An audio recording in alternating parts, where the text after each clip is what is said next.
Good morning, hello, good afternoon, good evening, good middle of the night. I don't know where you are. I don't know where I do know where I am. My glasses are very dirty. I am now, I'm attempting something that I've never attempted before, and I will say a little bit in a minute about maybe who I am and what I'm doing here, but I turned on a live stream to 3 different outputs: YouTube, Twitch, and Facebook. Facebook now has live streaming. I'm not so sure this is such a good idea, but I don't know what's currently working. So I'm going to take a look at my laptop over here, and I'm going to check. The most important one is really the YouTube one, which does seem to be working. Oops, and which is good because that's the one that was giving me the most trouble before. So people on YouTube, people of YouTube, people of Earth YouTube, or alien YouTube, if you're watching this in the distant future or the not so distant future, in the alien YouTube thing, in the archive, robots take over time thing. Anyway, let me know how the sound quality is. Is the picture quality okay? I also have this whiteboard. Is this over here? I didn't actually focus the camera. I'm out of sorts. I was in another foreign country on the other side of the world for a while, but I'm back and I'm ready here. I've got 6 straight weeks of doing this. I see people on YouTube are saying things seem to be working. I'm gonna open up Twitch just so I have it here too. Twitch, and then I'm going to Facebook. Am I streaming to Facebook? I don't know how to tell. Maybe if I go to my profile page, I can see if I am. Oh, look, I am. So look at that. Facebook streaming is a great idea. Okay, there I am. I'm on. Mom, Dad, I'm on Facebook. Is that a thing? So let me give a quick introduction for anybody who's watching about what's going to happen here. It's very warm in here today. I have a t-shirt on underneath. I might have to remove the outer layer. I'm starting to feel a little verklempt. So my name is Dan Schiffman. I am a person who lives in New York City. I work on a lot of different things. Namely, a couple things I work on are something called processing and something called P5JS. Those are programming environments. I sometimes appear on the internet to do lessons and tutorials and things about programming. So that's where I am right now. And I haven't actually, I'm doing this weekly. I haven't done this in a couple weeks because I was away in China, lovely country. Pollution was not so great, but otherwise I had an amazing time. I would love to say more about that, but I think I should move on. YouTube is not available in China. I met with some folks who were suggesting maybe I upload some of my content to Youku. I might do some subtitles. That's another story for another time. I'm here today trying to get my head back into things and figure out what to do today. So the thing I'm going to start with is that I'm currently running an online course with a company called Cadenze. And I'm going to look at the forum posts. There have been some questions there with some interesting topics, and I will answer those questions and do a few programming examples, mostly about physics simulation and forces. And then I'm going to go to my list of topics and try to pick something else to kind of do as a tutorial today as well. And in the future, I will have these much more planned, but I literally had like 20 minutes to get this set up, and it's working. And there it is. So I've desperately, this is like social media addiction, which I desperately want to look and see what's going on. But so those of you who are watching online, I don't know if there is a Facebook chat where you can ask questions but the chat that I typically look at is YouTube. So you can find my YouTube channel, I'm sure. So I'm going to the YouTube channel. I'm going to check the comments. And leave Facebook alone. It is evil. Agreed. Look, I'm just here trying to reach as many people as possible. And, we'll see what happens. So everything is working. Everybody's saying things are working. That's wonderful. I am not on the live dashboard. I need to switch to a different page. Give me a second. Oh, I have that over here. Closing this, opening this. Do you like my 42? Wow, this is I've never had so many people watching at once. This is very exciting, and this is my least prepared day for this. So this is terrible. Okay, so the first thing I'm going to do is, so one thing I'll mention is, you're watching the current live stream. I like how Google thinks I'm in Hong Kong. It's gone now. It knows I'm in New York. So this live stream is me just talking and operating some computers. But what I will do, and I have to hit record. I'm going to hit record. So now I am recording this live stream to disk. because what will happen later is if it so happens that there are some nuggets of wisdom or some short 10-minute spots that are useful tutorials, I will edit those separately as videos and upload to YouTube. A couple just administrative things I want to talk about. So I've been doing some traveling. My traveling is done until July 4th. So I'm going to be doing this every week for 6 weeks straight. I'm hoping to do 2 sessions per week. 100%, I'm definitely going to do 1, but I would like to do 2 sessions per week. I have a slight problem, which is that on June 8th, I've been called for jury duty, which arguably is actually quite a convenient time for me to do it because I have kind of nothing else going on. Semester is over, it's summer. This is my thing now.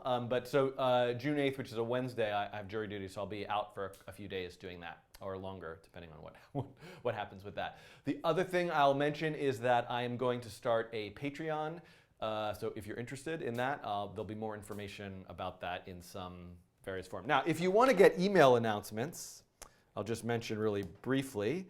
This is the last sort of admin thing I'll do. If you go to schiffman.net, which is my website, and up in the corner here, there is a place where you can put in your email, hit get updates. Usually what I'm I'm trying to establish a regular schedule. I've been saying that for like 3 months, and I have not managed to do so. But I have been, at some point I will, but what I've been doing is essentially like the night before or 2 days before sending an email saying, this Tuesday, 11 a.m. Eastern Standard Time will be the live stream, which is today, Tuesday at 11 a.m. So you can sign up to get those. Otherwise, Twitter, yada, yada, yada, yada. 63 people are watching. This is like, we're approaching a record. One of these days, I'm going to get to 100. Plus 38 in I don't know if I can count the Facebook yet. And it should always be referred to as the Facebook. Maybe that makes it less evil. I'm not sure. It's all evil, right? I mean, or it's not. I mean, what's evil? What's not evil? It's all evil. Hopefully, I'm not evil. The website again is schiffman.net. Okay, so I'm just poking around here to see what's going on. I see that I'm on Twitch. I'm on YouTube. Facebook has 47 viewers. This is insane. But I guess Facebook has like an audience there. All right. Okay. I'm awkwardly. I feel like terrified now. Somebody magically tell me it's going to be okay. You are a lens, but a person behind the lens. Okay. So let me start by going to. I'm going to do some Q&A. So I'm going to go. I'm running this thing. I'm running this course with Cadenza. You know, me personally, just to give you a quick point of view, I much prefer now over the past number of years of doing this kind of stuff. I prefer to do self-publishing. I prefer to just sort of have my own YouTube channel, make videos kind of independently, try to have stuff be open and available for free, experiment with different revenue models, whether crowdsourcing, whether advertising, or none, whether just sort of being paid by a university and sort of have them let me do this. But I did do an experiment, and I had sort of a negative experience with the learning processing book, which I could talk about on which was done with a publishing company. But I did decide to do a course with this company as an experiment. There's some great people who work for this company. It was interesting to do sort of a collaboration. I kind of do these videos on my own, but there were various people to collaborate with to help with sort of scripting and editing and all that sort of stuff. So anyway, that's what's happening there. So this course is running. You can see all the videos for free, and you can pay some amount of money to, I don't know, submit assignments and that sort of thing. So what I would like to do is log in. By the way, I love that there's an email that pops up in my autofill that says Daniel.Shipman plus unicorn. Like when did I like every once in a while I need like an extra email address, and at one point I must have typed in plus unicorn. That's pretty great. Okay, but my email for Cadenza is definitely this, and I have no idea what my password is. Oh, I totally spelled that wrong. Let's see if that works. Oh, it's totally the wrong password. Okay, I'm going to look it up over here. I have a separate computer. I use, and I'm not going to plug some password organization tool. I'm going to look it up here, Cadenza, and my password is, oh my God, it is an impossible to remember password. Good job being with my security. Okay, this is going to be insane. I'm going to read you some of the letters. Capital Y, 0, Z, dash, capital V, end parentheses, capital R, capital Y, lowercase r, end parentheses, capital M, capital I, and then 3 more things. Great. Now hack my password with knowing all of that. Log in. Oh, come on. Oh, invalid. This is, okay. Tech failure. Oh, pause. Pause time. Do I have that superpower yet? No, I don't. This is a live stream, so I can't pause time. I either typed it in wrong or, okay, here's what I'm gonna do right now. I'm gonna just look at it over on this computer because I just wanna look at the questions. And you know what, maybe it's better this way anyway. Because maybe people don't want their names if they did a forum post showing up on this live stream. So now I'm going to do login. Come on, you can do it. Must be riveting for those of you watching. Maybe I could get a Chewbacca mask and wear it, and that would help. I'm typing in my email and typing in my password. Okay. Oh yeah, it worked. Okay, so I was not able to transfer it correctly. So I'm logged in now. I'm going to go to the forums. You can't see this, and I will read to you the questions. I'm also going to check the chat. Okay, I am now in the core. Now I'm in the forums. And I'm going to start looking at some questions. There's a lot of questions there. So hello. Now, I need to check the YouTube chat, because you can also, if you're on YouTube, do live questions. If you're on the Facebook, remember it is pronounced the Facebook, one word, I think, right? I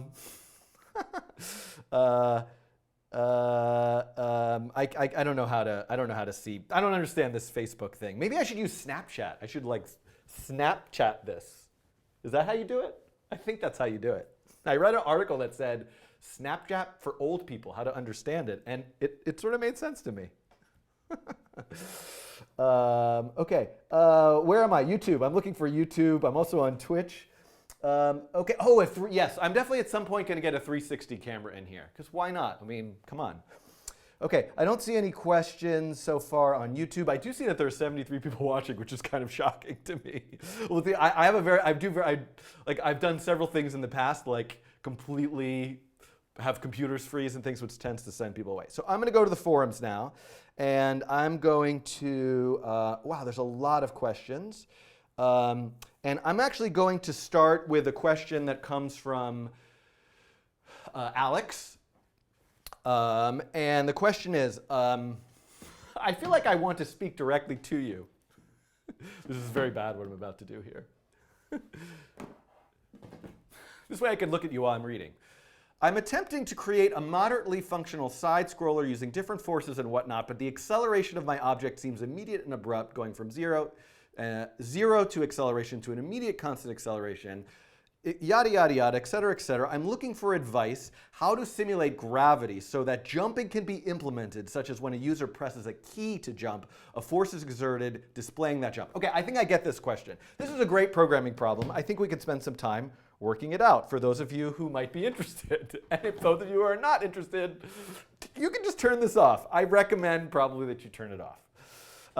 I have some tea here. I will take a sip of that for a second. Actually, I'm not supposed to talk about drinking the tea because the last time I did that, somebody on YouTube was very angry at me and wrote lots of comments about it. Okay, so let's talk about what I think we're going to program here to answer this first question. So let's imagine this is your canvas. And you have this sort of like scene where you have this stick figure. And the stick figure is moving across like a platform. This is some standard kind of game, I think, right? Somebody can post in the chat. Not a platform game, it's like a side scroller. Maybe that's what it's called. And so this person is moving this way. And maybe there are like different obstacles. And what you want is for this person, this character, to be able to jump over those obstacles. Not too dissimilar from like Flappy Bird also, right? Flappy Bird, there's like, I just wanted to see if I could draw a bird. Let's see, my alien bird. Oh, look, with some weird, crazy dragon wings or something. I don't know. I got lost in my own fantasy imagination there for a second. Sorry. So you can imagine this bird flying this way, and you press a key, and it pushes a force pushing up. So one of the things actually in most of my examples, and if you go back and watch all my Nature of Code videos that are on YouTube or the videos that are for this Cadenze course, generally you'll see that I have these forces being applied continuously. Like gravity is always there, or an object is always seeking a target. So I think this is an interesting thing to discuss. What about a kind of instantaneous force? For example, I'm just standing here and suddenly this great force just instantaneously pushes me up from the bottom and I jump. So how would you simulate that? And of course, like a key press or a mouse click could do something like that. So the other thing that I think is interesting about this problem is that, what's moving, right? This, in the world, right, if I move this way, right? Right, here's this pen, and I'm moving, oh no, I can't do it. I'm moving towards the pen. But what's not to say that I can't do this optical illusion. The pen moving, am I moving or is the pen moving? I mean, you can see because the point is, that was a terrible demonstration. The point is, what if I want the background to move? I want it to appear that this person is moving, but they're actually in the canvas staying in the same place. So that's kind of an interesting question as well. So let's, let's go see if we can, let me come back here. And I see green bars, which means audio is still working. Checking the chat. Okay, there's some weird things going on in the chat, which I will ignore. So let's see, let's figure out where we're going to program this. So one thing I should do, I think, is let's not start from scratch. So what I'm going to do is I'm going to go to GitHub. I have a lot of code in a lot of places. I don't know what that means. That sounds a little weird. And I want to go to repositories. And I'm going to look at this one for right now. So I have a lot of different nature of code repositories for various simulation and physics examples. This has some code that goes specifically with that particular online course, so I'm just going to start from there. And I'm going to just download it as a zip. If you're wondering about Git and GitHub, for only $0.00, you can watch my GitHub tutorials. Is it popping up here? No, because it doesn't do that. But I do have some Git and GitHub tutorials. They are free. You have to watch some ads. I might turn off the ads. I don't know what to do about the ads. OK, so I think I downloaded that. And what I'm going to do is show in Finder. I'm going to open up this folder. And session 1, session 2. Let's put this folder on the desktop just for right now, over here. And let's find an example to start with. Session 2. 3 examples which to begin with. Let's do the particles array one. And I'm going to, what we're doing is actually quite different than these examples. So I'm going to use this P5 editor, even though I haven't actually been using it recently in these video tutorials. I've been using Atom or Sublime. OK, but let's look at what this example is doing. Click, it says here, click to add particles. So, OK, so you can see what this is how my examples typically look, right? My examples typically look like, OK, there's a bunch of things in the screen, and there are various forces. One force is gravity. Another force is wind.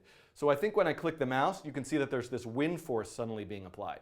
So in that sense, a force is being applied.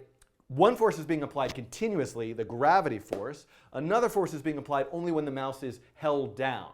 But neither of those are just like a single one-time force. But let's at least look at where in the code that's happening. And then I'm going to completely restructure this example to do this platform thing. OK, so here in the sketch, we can see this happening here. So there are these particle objects, and the particle objects are in a particles array, and an apply force function is being called on each of those. Apply force gravity is always being called. Apply force wind is only being called if the mouse is pressed. Basic structure for an example. And now if I go to the particle object, here is the key thing that I want to show you. This is the apply force function. So I don't know who's watching this or where you're from or why you're here or if you've already left or what. But just to mention briefly, these examples are built on Newton's second law of motion, which is stated as force equals mass times acceleration. The definition of a force is a vector, a thing that causes an object with mass to accelerate. So if I push something with a force, that object, it has a mass, it's going to accelerate. So that's written this way, force equals mass times acceleration. It can also be written as acceleration equals force divided by mass. So if I go back over here to the code, you'll see that's exactly what's happening here. The apply force function receives a force variable, it divides it by mass, and it adds it to the object's acceleration. Now, there's a lot more to say about that. And so if you want to kind of go back and what's a vector and how did it get all the way to this point, then you could go and watch either my it's just like a walking advertisement for myself, which is kind of weird. But you can watch the Nature of Code videos that I have on YouTube, or better yet, you might just go and watch the videos that are on the Cadenza website for this particular course. Okay. Somebody said, yeah, I can't hear something. Okay, stop, time out. I need to know if people can hear audio before I keep going. So I'm going to clap. I'm going to do the hand jive. Can you hear that? I hear sound, I hear sound, I hear sound, yes. Okay, people are saying they hear sound. I can't look at the Facebook.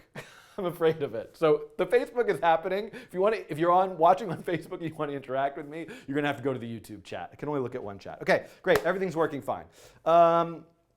Okay, so where are we? Okay, so now I need to completely restructure this example, because if you're still with me, what I'm trying to build is this. Let's make a game. Why not? Let's make a game where you're a little person, or a big person, or an alien, or whatever it is, and you're running and obstacles are there and you have to jump over them.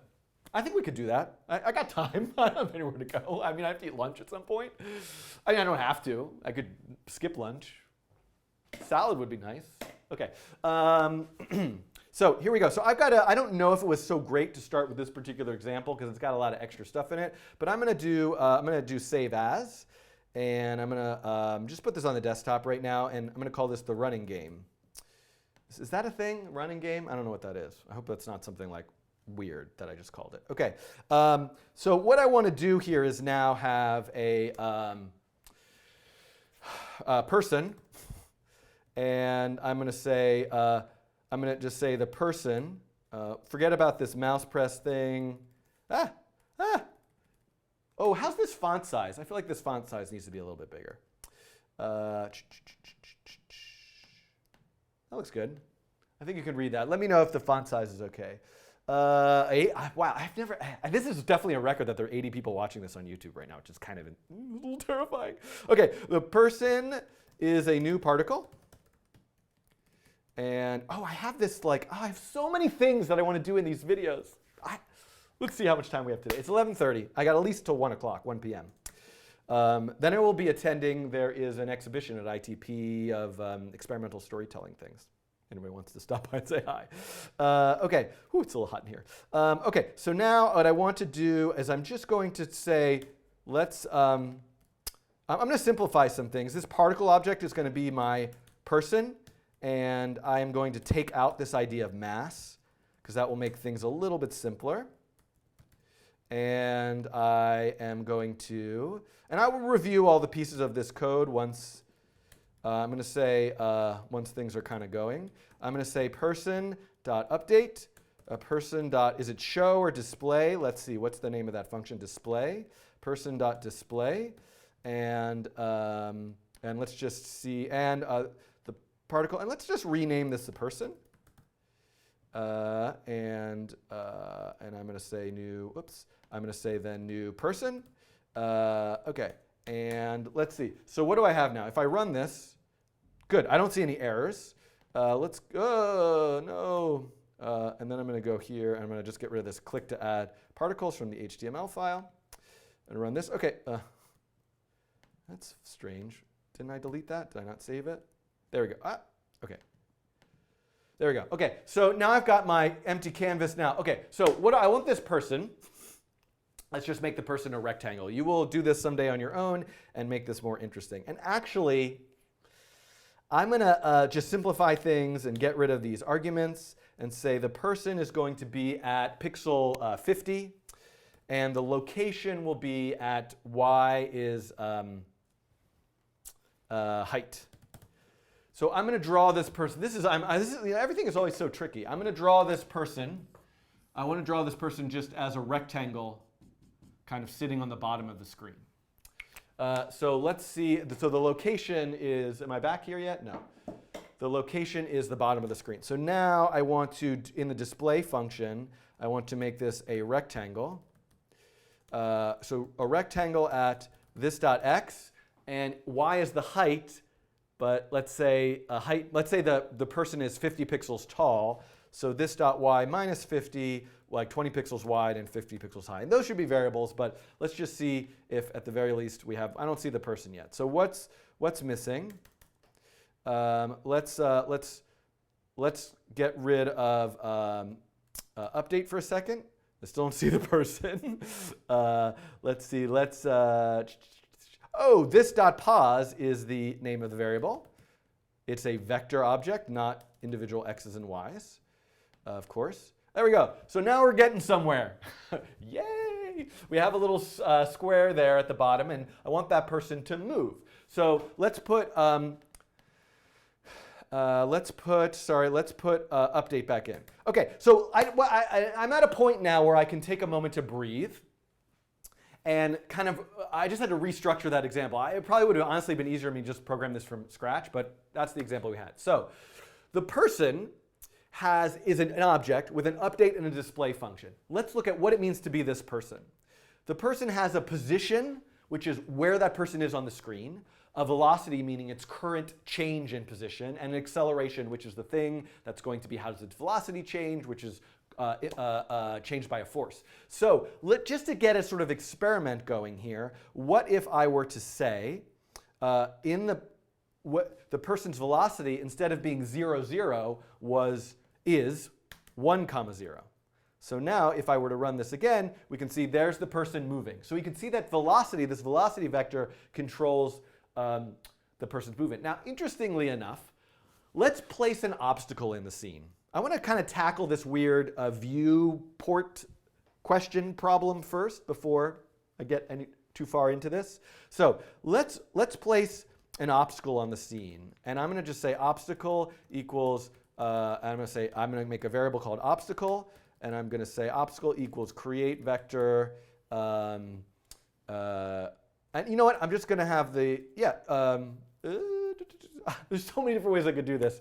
I'm going to say, you know what I'm going to do? I think we're going to want an obstacle object. So for right now, I'm going to do something totally silly, which is just hard code something in. So I'm going to make this a nice, some sort of purplish pinkish color. And I'm going to say rectangle, where this window is 640 pixels wide. So let's stick it at 400 pixels, make it 50 pixels wide and 50 pixels high.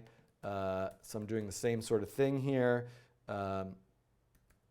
like this. 350.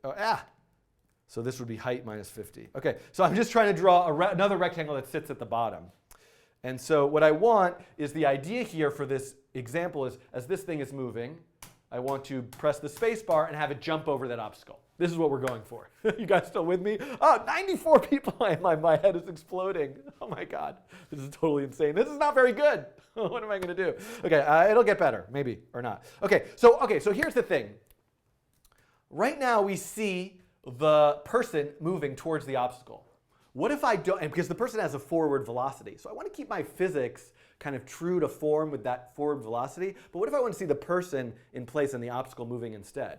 Well, interestingly enough, I think, I'm kind of, honestly, I'm not really like a game programmer, and there's probably some very standard ways of doing these things, and that I might be missing here, but I might also just be coming up with these sort of things on the fly in exactly the same way. But the way that I would approach this would be, rather than setting the velocity of this to 0 and giving this a velocity, what I might do is just move almost our view of the scene always to be centered on this particular character. And the way I can do that is with translate. So the translate function, I'm going to write this down. The translate function, and this is a kind of function that exists across most computer graphics environments, any type of OpenGL programming environment, processing, P5, open frameworks, probably like 3JS, I don't know. Who knows? They have their own way of, is there a they with 3JS? 3JS, whatever. It has its own way of doing things. And I don't know what I'm talking about, and this camera just went off because apparently I've been talking for a half an hour. That's how I keep time. This one's going to go off in a second. There, see? Now I'm turning it back on. OK, so what translate allows you to do is move the point of origin.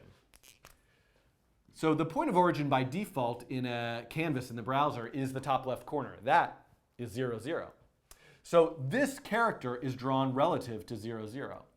But what if I sort of think of, instead of drawing the character relative to 0, 0, but I always position the origin relative to where the character is. So in other words, if the character moves over here, then I just want to move the origin kind of over here as well, so that I always see the character sort of staying in place. Now, I know that might not have been the most succinct or sensical way of explaining that, but hopefully that made some sense to you. Oh my God, I think I might actually hit the 100 people today. And so what I think I can do here is right here, I can add a translate. So let me just show you what I mean by this. What if I were to just say translate -100, 0? So I move the origin -100 pixels to the left. What does this do to our scene? Well, everything is shifted over. You can see how, right? Let me do that again. So, and I'm going to make this a variable. I'm going to do something crazy. Yeah. I'm going to show you some wacky JavaScript debugging craziness because I'm feeling like this is whatever today. I'm warming back up to doing this on a weekly basis. I answered one question for about a half an hour. I'll probably be answering this question for another hour, but we'll go through the other questions. I'm getting a lot of friend requests all of a sudden on Facebook. OK, I can't look at my phone during this thing. OK, it's terrible. Unless I'm, that's the universal symbol for Snapchatting. I really don't know what Snapchat is. It's very embarrassing. It's because I have gray hair. OK, x equals 0. So I'm just going to put translate here. And what I'm going to do is I'm going to run this. And I'm going to go to this little gear icon here so that I have a nice little JavaScript console. And right now, if I say x equals -100, you can see how I'm shifting things over. Right? So I'm live updating that value of x to kind of move where that origin is, to move my view of the scene. Like, I need to move the camera. It's kind of like moving the camera over. So I think a nice way of doing that wasn't the greatest demonstration. I thought it was going to be much more interesting. I think what would work really well here is, what if I just say person.position.x? What if I always just offset the view by that person's x position, only not its x position, negative its x position, because as that person's moving, I want to offset the view further back. So let's do that. Let's run this. And you can see, look at that. Now the obstacle is moving. So the physics haven't changed, right? The physics of this scenario are 100% the same. It's just our view is changing. And I could do like weird stuff. Like I could say like times 0.5. And then you kind of have this like weird, like the view is like the camera's moving but not as fast. Anyway, that's kind of crazy. It's sort of hard to see. It just looks like they're crossing. But if there are multiple things moving at different speeds, you might even get some kind of crazy parallax effect. But anyway, I'm going to keep things simple right now and just keep this. Only I don't want the person, I think, all the way at the left. I like them kind of shifted over. So I'll just shift it over by like 50 pixels. So you can see this is now my view of the game. And what I want now is when I press the space bar for the user to jump. And guess what? This is actually super easy. It's not super easy in general, but it's super easy because all of the work of building a kind of mini physics engine into this example is already there. Now, admittedly, I didn't do that work in today's session, but if you're following along in the other materials, you're sort of ready for that. So in other words, this is easy because I already have this apply force function. So I have a mechanism for saying, here's a vector, stick that vector in the object, and normally, that vector is put in, normally, I don't know what normally means, but as you saw in my other examples, that vector might be put in draw. So for example, if I were to say a force is create vector, and I'm just going to give it like a little push to the right so that it goes faster. Actually, let's give it a little push to the left so that it slows down. This will be interesting. And then if I say person.apply force, you can see now the person is slowing down and suddenly moving backwards. And it's weird because it really looks like that other thing is moving. It's so hard to like get your, I think in a like more complex scene with lots more things, you would have more of the sensation of this particular character moving. But you can see here now if I could also do something like if mouse is pressed, only then will I apply this force. So here the person is moving. I want to slow down, slow down, slow down, slow down. Go back up, back up, back up, back up. You know what would also help? If the person was a little animation of like a running person. Obviously there's visual cues you could add to this to make this better. Okay, so you can see this is how we apply a force. Now, what I want to do is apply not a continuous force in draw over and over again, but a force only when a certain event happens. So what I'm going to do is I'm going to add a function. This is something specifically the P5JS library. That function is going to be called key pressed. I can't. Boy, I'm usually such a good typist, and today it's just a disaster. And what I want to do is I'm just going to check like if the key is the space bar. That's a really easy way of just checking like what key was pressed. If the key is the character space, then this is where I'm going to apply this force. So what should that force be? And I'm going to call that a variable jump, and I'm going to say create vector. Now I want the user to do what? Jump in the air, straight in the air. So I'm going to just give it a force pointing up, which is 0, comma, some negative number. Now normally, in a lot of my other examples, you'll see generally forces have very small amounts, 0.1, 0.01, 0.002379841. I had a joke there that I forgot to do, but I'll make it happen later. It was a terrible joke anyway. I just like lost my breath for a second, train of thought. Okay, so normally you want sort of like a small number, because if a force is something being applied continuously, that thing is going into the object's acceleration continuously, and numbers can get out of control very fast in a kind of canvas animation environment, things going crazy. But this is an instantaneous force. For it to have an effect, it needs to be something rather large. So let's make this -1. And then I just want to say person.apply force jump. Okay, so let's see if this is enough for us. Okay, here it comes. There we go, I'm jumping. Now, interestingly enough, I win.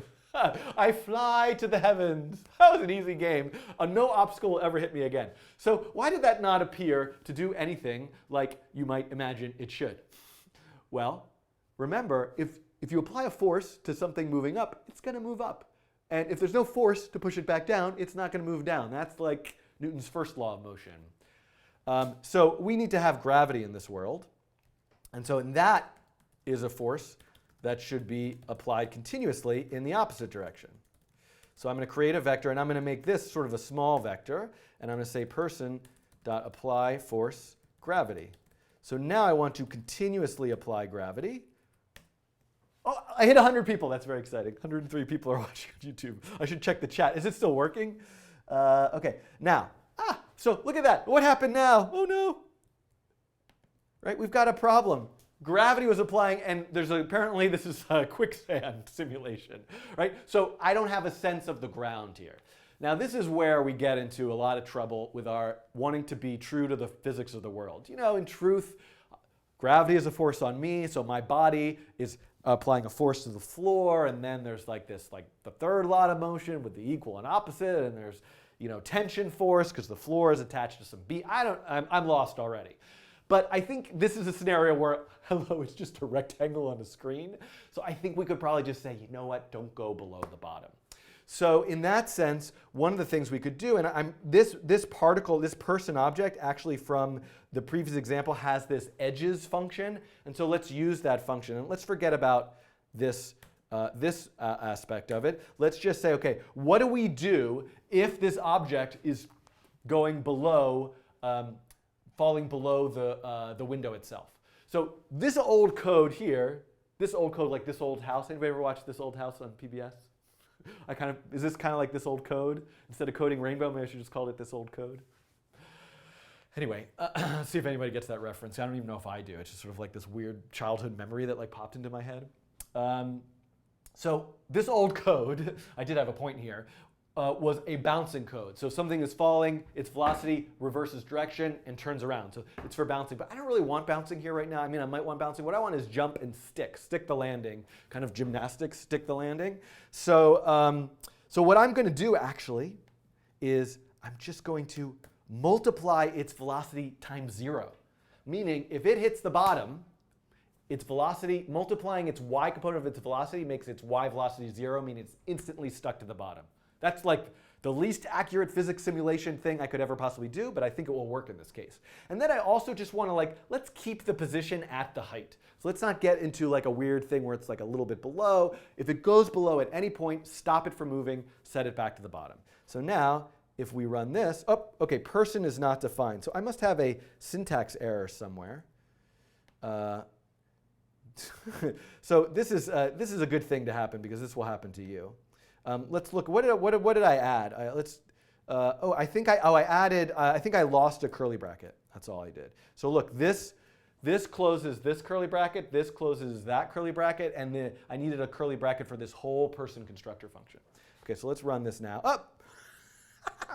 Bye. The quicksand is still active. Okay, so I think we have a problem, which is that I just didn't call that edges function here. So I also want to, after I update, I want to call edges to do that test for the edges. And you can see the person is not falling anymore. Now I could press jump. Oh boy, so that force is way too weak. I'm not making it over that square anytime soon. So let's kind of just play with some numbers here.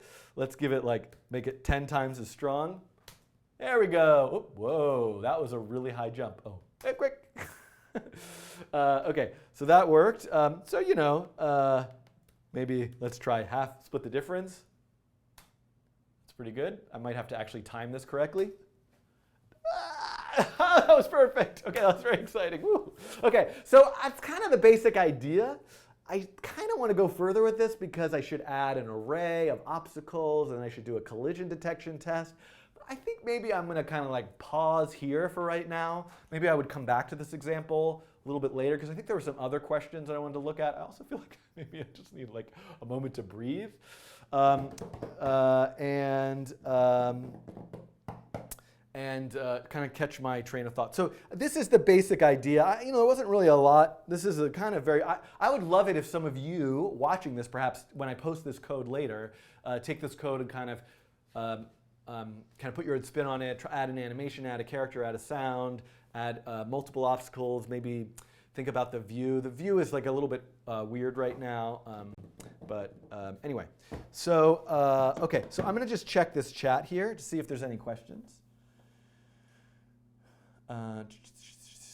Okay, wow, there's lots of people watching. Let me go over to here. Let's see. Am I still streaming on Facebook with 70 viewers? This is insane. Okay, this is definitely the most people I've ever had watched live, and there are 10 people on Twitch. And okay, great. All right. All right. So let me go back to the Cadenze forum. I probably should put the questions here, but I'm gonna look for another question to answer. And once I get to 1 hour, my sort of plan. I'm gonna have a little tea here. My plan for this was to do this for about 2 hours from 11 to 1. Again, if those of you are just sort of tuning in late, so to speak, I'm going to be doing these once a week or twice a week. I might do this, hopefully do this again on Thursday or Friday this week. And I do have a long list of topics and various tutorials. And I'm kind of just getting back into the groove of things today, so this is a little bit haphazard. But I do want to have a sort of longer term view of topics. Sound being a big one, sound in the browser, P5JS sound library, more connecting computer vision, more Git and GitHub, Chrome extensions, some more server-side programming with Node stuff. Oh, I have this crazy Minecraft tutorial idea. Because, I'm trying to see if I can, I don't know. I'll talk about that later. I'm too embarrassed to talk about it right now. Okay, so let me go back to the forums. And I did post a thread where I asked people to ask their questions to the thread. Okay. So what I'm going to do right now is kind of just answer some of these questions a bit more rapid fire, not necessarily program them. By the way, I'm just curious if this would interest people. If I was thinking of doing a coding challenge today and do reaction diffusion. So I'm going to just do an image search. So reaction diffusion is a kind of chemical reaction type simulation that you can do with all sorts of patterns like this. And I was thinking of doing that as a kind of 15-minute coding challenge toward the end of this session. So if people are interested in that, I got a couple requests of that. And I was like, oh, I've done that before. I haven't done it in over a year. So I have to review it and look back at it, so it'll be somewhat fresh. But I do know it's possible. I have a processing example that does this. So that's what I'm sort of thinking. Okay. Okay, so the question where are we here? So people seem interested. Yes, people are saying good reaction diffusion. Okay, so I'm going to answer a bunch more questions, and then I'm going to do the reaction diffusion. Okay, so let me read you a question. Taking, for example, 0, 1 drag force, how to use different shapes for liquid objects, triangles or circles. Okay, this is a great question. So let me first show you this example. And I'm going to go back to the P5 editor. So one of the examples that I have in the Nature of Code materials is a drag force, which is like a air resistance or fluid resistance force. If I run this example, you'll be able to see this quite easily here. So what do I have over here? I have a scene with these falling circles. One of the things interesting that you can see is that objects fall at the exact same acceleration due to gravity, right? It's that number that you could look up on Wikipedia that I can never seem to remember, the acceleration due to gravity. It's because even though acceleration of an object is the gravitational force divided by mass. So you would think well, if something's more massive, it's going to accelerate less. But remember, gravitational force is scaled by mass. So that mass gets canceled out. That's why you drop two things from the Leaning Tower of Pisa or whatever Galileo or whoever experiment that was, they fall at the same acceleration. Now obviously, air resistance and other funny factors can play a role. And this demonstrates that precisely here, because what happens when these two objects land in something like water? The fluid resistance is going to cause a much greater acceleration on the smaller one, with the less mass. So greater acceleration means a greater acceleration in the reverse direction, meaning it slows down more, and you can see the bigger one slows down less. So this is an example I have, and the question really gets at, the example is really about how to calculate that force, and just in here there is a liquid object, and you can see that force is calculated in here. It is a constant, the coefficient of drag. It's also weighted according to how fast the object is moving. The object is moving faster, the force is greater, the speed squared actually. But that's sort of the interesting bit, really. But I think if you want to be creative about how you use this, you might think about, well, what can be regions on the screen of resistance? So you could imagine a game where you sort of have to steer around and you want to avoid, pockets of mud, or maybe there's some icy patches that cause you to speed up. You could actually even build that into the floor of that sort of jumping simulation we just did. So, so anyway, but this does a very simplistic thing, which if I come back over here to the whiteboard, I really don't want to erase my picture of this bird. Somebody screenshot this and save it forever. Don't really do that. This eraser is not good, but it will do for right now. Okay, so if we have a rectangle and if we have a circle, how can we determine if the circle is inside the rectangle? Now, I did it in a very simplistic way. I actually am not, I bet you in my example, I'm not taking into consideration that circle size, which is a key factor. I'm just looking at this xy point. Right? And it's very easy. I can say if this is the liquid's x, and this is the liquid's w, and this is the particle's position, and it's position.y, all I need to check is position.x greater than x, meaning it's on this side of the boundary, is position.x less than x plus width, meaning is it on this side of the boundary, and the same for y. So I'm doing just a boundary test. Now, really, I should do something more sophisticated by thinking about the radius with this circle to see if even if it like touches it slightly. But in a lot of cases, it doesn't really matter. So something you could do if this were for example, so this would also be not so hard if the sort of liquid area was a circle and this circle was moving toward it. What I could do is just do a distance calculation. P5 has a distance function.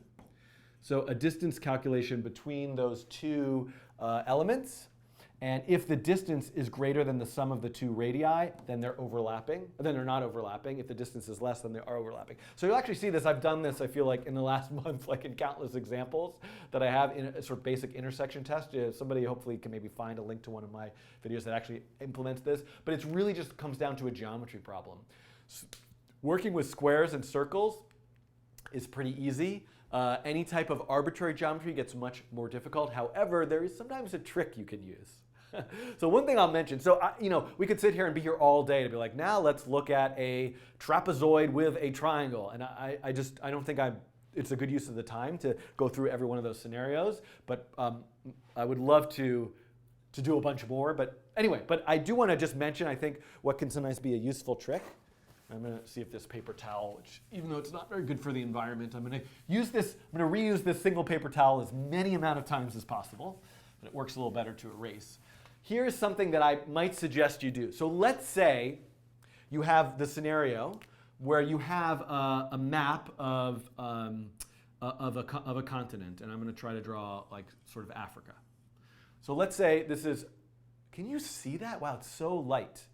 I got to get some better marker whiteboard stuff here. So let's say this is going to show my lack of I'm not going to attempt to do any real geography.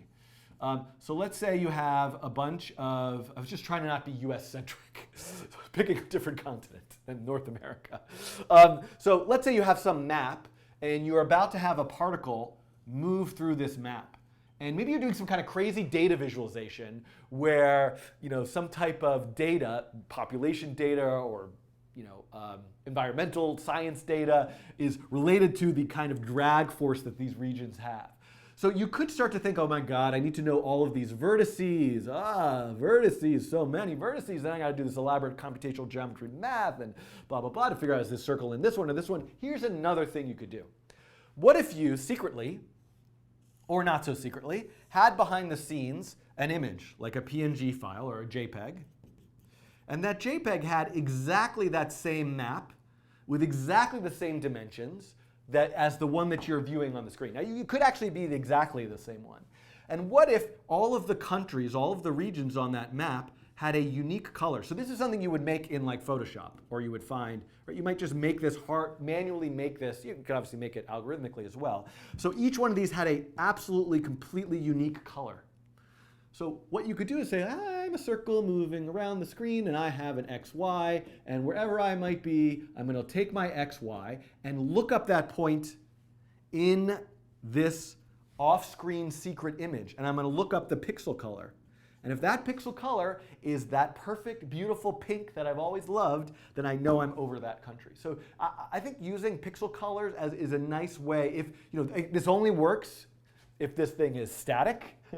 If it's changing, then is your secret like color mapping thing also changing? But this is often it's useful to think: is there a way that I can create this effect or use some sort of other type of data to help me through this problem? So maybe one of you will now do this project, which is a mapped data visualization with particles moving through it, and the drag force that each country or region applies to the particles moving is related to some piece of data. I don't know if that would be interesting or not. Please try that and share it with me.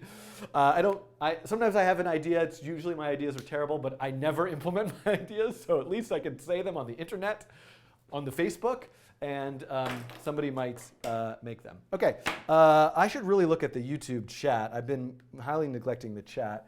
I can't believe that I'm actually gaining viewers today. I usually just lose viewers. Okay, so I don't see. So I don't see any other comments in the chat right now related to that. So I'm going to move on and go back to this forum. So I'm going to read the next question, which comes from Peter. One thing I'm confused about is just sort of a general life thing. I'm on the internet here, and people are asking questions, and sometimes they have like a handle like Unicorn 57. And then I'm happy to just say Unicorn 57 writes in and asks. And sometimes people have their actual name and even like an image. So I don't know, is it appropriate for me to pull up something that somebody wrote and their name is here or their image is here, say their name? It's nice to acknowledge people, but I don't want to invade people's privacy. I never know what to do about that. So I'm just using first names.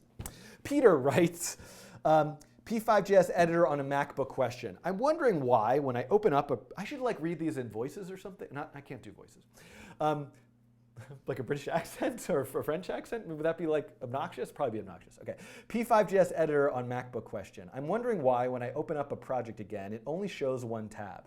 I can open each JavaScript module, but I end up with several editor windows for one project. How do I put the tabs back together? Yeah, so you might be experiencing, so this is a good question. So one thing I should say is that this P5JS editor is a pretty new project. It's only maybe had a year of development. It's also something that I think that we as a processing foundation, as an entity, are questioning whether we're going to be able to maintain and support it in the future. It takes a tremendous amount of time to maintain a desktop application that works across multiple operating systems. Now, of course, we're keeping this up and using it, and I'm using it in these videos and a lot of courses, and people are using it right now. But one of the things we're looking to do is actually develop a browser-based editor as a more kind of sustainable model for P5JS as a project of having a kind of beginner-friendly editor. So I could say a lot more about that, but I just wanted to sort of mention that. But probably the best place for this question or discussion would be on GitHub itself. I'll just show you guys where you can. So if I go to github.com/processing, so I'm just going to show you this URL really briefly. This URL, github.com/processing, this is all of the GitHub repositories for all of the Processing Foundation projects. And you can see here, processing, P5JS website, processing docs, which is like the reference and examples, P5JS editor, that's the one I want to go to for a second, library item, so the P5JS sounds. So there's a lot of repositories here. So if you're finding a bug or something confusing, you can try to find the repository associated with that particular project. This is very confusing. If you don't know which one, tweet me, I will help you. Don't the Facebook me though. I'm afraid of the Facebook. Okay, so so P5JS editor, I'm going to click on that. And I'm going to, so first thing you could do, by the way, is you're really not sure if you have a question or a bug, is you could actually just go to forum.processing.org. You could ask me, this is the point, you've done the right thing, you've asked this question to me. So, but I'm just kind of, I'm very bad at answering questions succinctly. I'm going off on this tangent. But I should mention that there are several categories here about P5JS. So on the processing forum for P5JS programming questions, this is a good place to ask as well. But a bug would go here under issues or a feature question. So this is a place, and this can be, this is an intimidating, scary place. There's lots of technical posts. It seems like, oh, there's all these advanced super programmers who are going to be, think my question is stupid. And I am telling you, I've said this again in previous live streams, it's just important to say this always, that the goal of the Processing Foundation is to be a completely welcoming environment to people of all skill levels and all backgrounds and all ages, and you cannot do anything wrong here. And our goal, and if you felt that you did something wrong, please let me know so I can help resolve and make it a happy, friendly place, a welcoming place, an accessible place for everyone. But this is a place where you would post, like, I think I found a bug in the editor, and you would do that by clicking New Issue. So, but it does feel intimidating, and I'm here to help with that if it's an issue for you. So you might look around, there might actually be a discussion of this. But one thing that you'll notice about is, so this is my example right now, 0.1 drag force, and I'm actually operating with two tabs right here, particle.js, liquid.js. So there are two tabs because I have my code in two places. So if I were to now quit the editor, completely quit the editor, and I were to go back and find that example, which is this one, 0.1 drag force, and I were to just take that folder and drag it onto the editor, it's going to open it up again. It's opening it only on particle.js. Now, yours might actually look like this. I'm doing something really quick, show sidebar off, right? It might actually suddenly open up like this, and you think, oh, I lost liquid.js. But you didn't actually lose it. It's just the editor is currently not smart enough to remember which files you had open as tabs and reopen those for you. So if I go to the Finder, those files are all there in the directory. But the editor by default is kind of just picking one file to open. I don't even know which logic it is. So if you're seeing this, the first thing to do is go to Settings and go down here to Show Sidebar and turn the sidebar on, because now you can see the directory structure here. And if I were to click on liquid.js, I've got it back here. So that tab is now here. Audio's still working, everything's still working. OK, so that's how to get that tab back in view. However, there's more to this story. So let's say what I want to do now is also add another tab. So I'm going to use this little, oh, camera went off. Am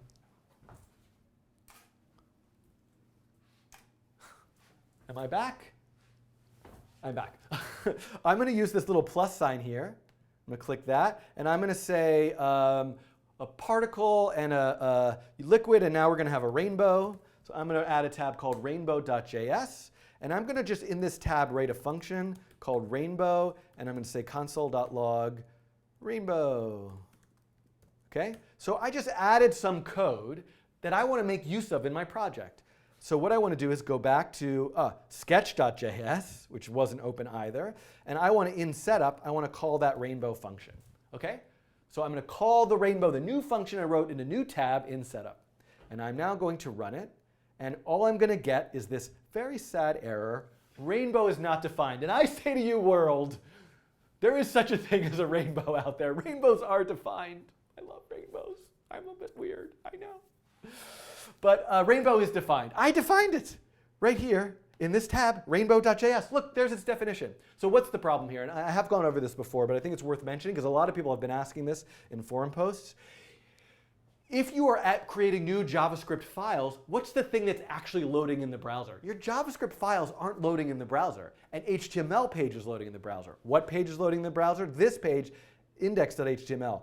Why does it know about your JavaScript files? Is because the HTML page has a reference to each one of them. It has a reference to particle.js, liquid.js, sketch.js. So this is a place where if you're adding new files, you also need to make sure that there is a reference to them. And so now I can reference that rainbow.js file. And I can run this again. And we can see there now is a rainbow. Rainbow is defined. OK, let me check the YouTube chat to see if there's any questions. Oh, good. Oh, Peter, did I answer your question? How wonderful. OK, great. Now, here's the thing. Yeah, OK. OK, so I was going to say something else. OK, so let me. Where am I? I'm back in the forum. Let me look at the next question. OK, so I'm sorry, I need a moment here. I've been doing this for now an hour and 2 minutes straight. This is a lot hard. You know, I teach classes. Classes are like 3 hours long, but there's something about this online live stream thing that I feel like there is no moment to breathe. Like I can't have dead air or be doing some other weird thing. So it's definitely takes more different kind of energy, I'm realizing. OK. Lachlan asks, I was just wondering, I haven't actually read these. I should read these questions in advance. I need like a screener, question screener like Brian Lehrer. I love Brian Lehrer. Do you love Brian Lehrer? OK, I was just wondering if using a gravity well or two and a particle class, it would be possible to make a spirograph with the principles you covered in session 2. Ooh, boy, this is a hard question. Let's Google spirograph and look at some pictures. I think that'll help. This is going to be a good coding challenge. So yes. So look at this. Interesting. So these are great. How 100? Yes. Yes, yes, yes, and yes. And in fact, P5 Art on Twitter, what I would recommend to get some effects like this is look at the attraction, the gravitational attraction example. So the gravitational attraction example works. Let's try this blue pen with this idea of an attractor and an object. So if the object is attracted to the center, it's just going to move like this. It's going to get pulled into it, then it's going to go past it, and then it's going to get pulled back. Then it's going to go past it, then it's going to get pulled back, almost like a spring. Now, I'm not actually simulating a spring force, although that would also be a great thing. I would love to do that as an example today. But what if you give, and this was a question also asked on the forum, so the effect that you're going to get of this object moving is just going to be in a straight line back and forth with gravitational attraction. And actually, why not? Let's go actually do this. So I'm going to grab my gravitational attraction example, and I'm going to open this one up in the editor. Let's just go to the editor and do Command O, and go to gravitational attraction, and run this. OK, so you can see what this example is doing by default. It's showing you this kind of object orbiting, in a way, this particular circle. Now, this appears much like planetary orbits, and the formula for gravity is in there, much like that formula for gravity is in there in the universe. But there's many things about this that are highly inaccurate in terms of an actual, true-to-life physics simulation. But it's kind of along the way there. But let me go back and to this example. And what I'm going to do is I'm going to look at this particle object, and I'm going to change its initial velocity from 1, 0 to 0, 0. So it has no initial velocity to start. And let's run it again. So this is what I'm talking about. With no initial velocity, it's just going to move back and forth. It's eventually probably going to, it's doing some kind of crazy thing, like it goes much further on one side, and there's all sorts of rounding stuff, and I'm using some strange constraints, so who knows why all this is happening. But you can see that it's kind of moving back and forth. So that initial velocity, if I come back over here, gives it a place to move to start, so that as it's being pulled in, it's kind of doing this. So now I'm not drawing it accurately, but you could imagine, what if you give it an initial velocity, and let's give it a much bigger initial velocity to start, right? That's fine. Just leave it. You can see this is what it's doing now. It has that initial velocity, so it's kind of orbiting. So what I would suggest you try to do is, number one, is draw trails. So you could do that by not erasing the background so it smears. And I could actually really quickly just make that happen for us by putting the background in setup. And we can kind of see what sort of pattern are we going to get. So that's sort of option number one, is you can kind of not erase the background. Other thing you might try is, what's a good initial velocity? What are some good constraints? What happens if you do multiple ones of these? What happens? You're going to get really, really nice patterns if you have multiple attractors in different places. There have been a lot of projects along this vein. This is quite an old project. I think it's by Tom Carden, and probably collaboration with some other people. Metropop Denim. I'm going to pull this up. Let's see. So this is a project that was kind of a process. I think it was done. I'm pretty sure it was done in processing, because I seem to remember it being on the processing exhibition. But right. So I'm just going to look at this image and kind of zoom into it. So this is the result of, I can't speak to 100% exactly how this was done, but my impression of this is this was using attraction forces with multiple invisible attractors everywhere and releasing a lot of particles into the system and just seeing their and drawing nice sort of alpha blended line trails all over the place. So you might sort of see, and then this was combined with fashion photography. And so if I go back to that Google image search, you can see how you can see some of these images here with different fashion photography. But it would be interesting to think about, what if you had sort of a dress or a shoe or some item of clothing or some other pattern, and you actually placed, or a person's silhouette, and you placed those attraction points along contours or on the tips of fingers. What type of kind of, you do this in real time with a Kinect. So as you're moving your hands are the attractor. See, go and make these projects, see if they're interesting. So there's a lot of rich possibilities there. I would, however, recommend that if you're doing this, and wow, it's kind of amazing to me how stable this particular orbit is. I assume it's going to get off over time. Like if we watch this, if I set this running for 24 hours, it's eventually going to sort of fill in the whole screen.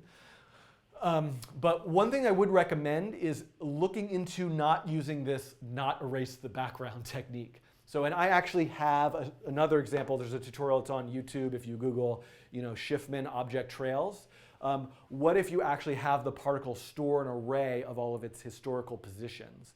It sort of depends what you're doing. If your goal is to make a static image, like a big poster, then just not erasing the background is going to be fine. But if you have a larger animated system with other things moving and you want to see trails, you're going to need a more flexible way of doing that. OK. Great. I think that answers that question. Where am I? Let me check this chat. Okay.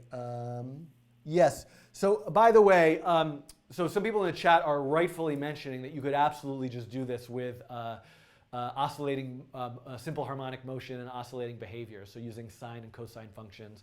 And I do if I have some other YouTube tutorials that do that as well. And yeah. Okay. Let me check how life is going here on the internet. So let me go back. Comment was deleted. Let's go down. Okay, so there's one more question on this thread that I think I'll get to. And then we'll see if people have questions in the chat. And then maybe we'll do the diffusion thing. My brain is starting to melt. Like talking straight for an hour and 10 minutes. Okay. How's the audio, video, picture? I don't look too like red and sweaty. It's a little bit hot in here. Okay.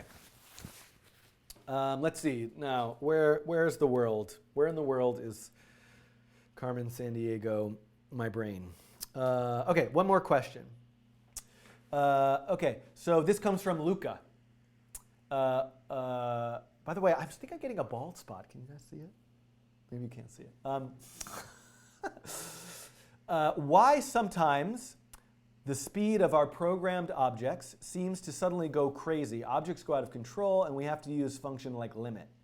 Is it just a float number? Is it just a floating point numbers approximation problem? Okay, I'm going to read the whole question. That's part one of the question. As this strange behavior can sometimes happen while a program is running, is it safe to always constrain velocity in our physics engine simulations? How do we choose the limit? Is it purely an empirical trial and error approach, or is there a better way? This is a great question, and this is like I love this question because it's like a philosophical question. Like I almost don't have to type any code, or I mean we could start opening up examples and try different constraints, but it's really a sort of philosophical question. And I think there is this sort of continuum.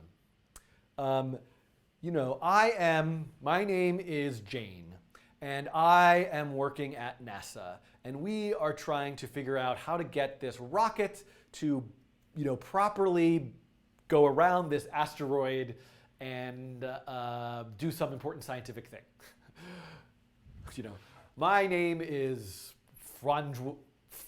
Francis. I know I need these names, whatever. I am a happy-go-lucky person sitting at my computer making some goofy algorithmic art. I think the answer to that question is very different for those two different people. Certain scenarios might require a more significant amount of rigor, and I really hate that word rigor, but I think it's probably an appropriate use of it here, in terms of the level of scientific accuracy. By definition, the way I am doing my examples is scientifically inaccurate. There is no way for me to make it accurate, because there's no such thing as like a flat two-dimensional, I mean there is in theoretic, but okay, let me put it a different way.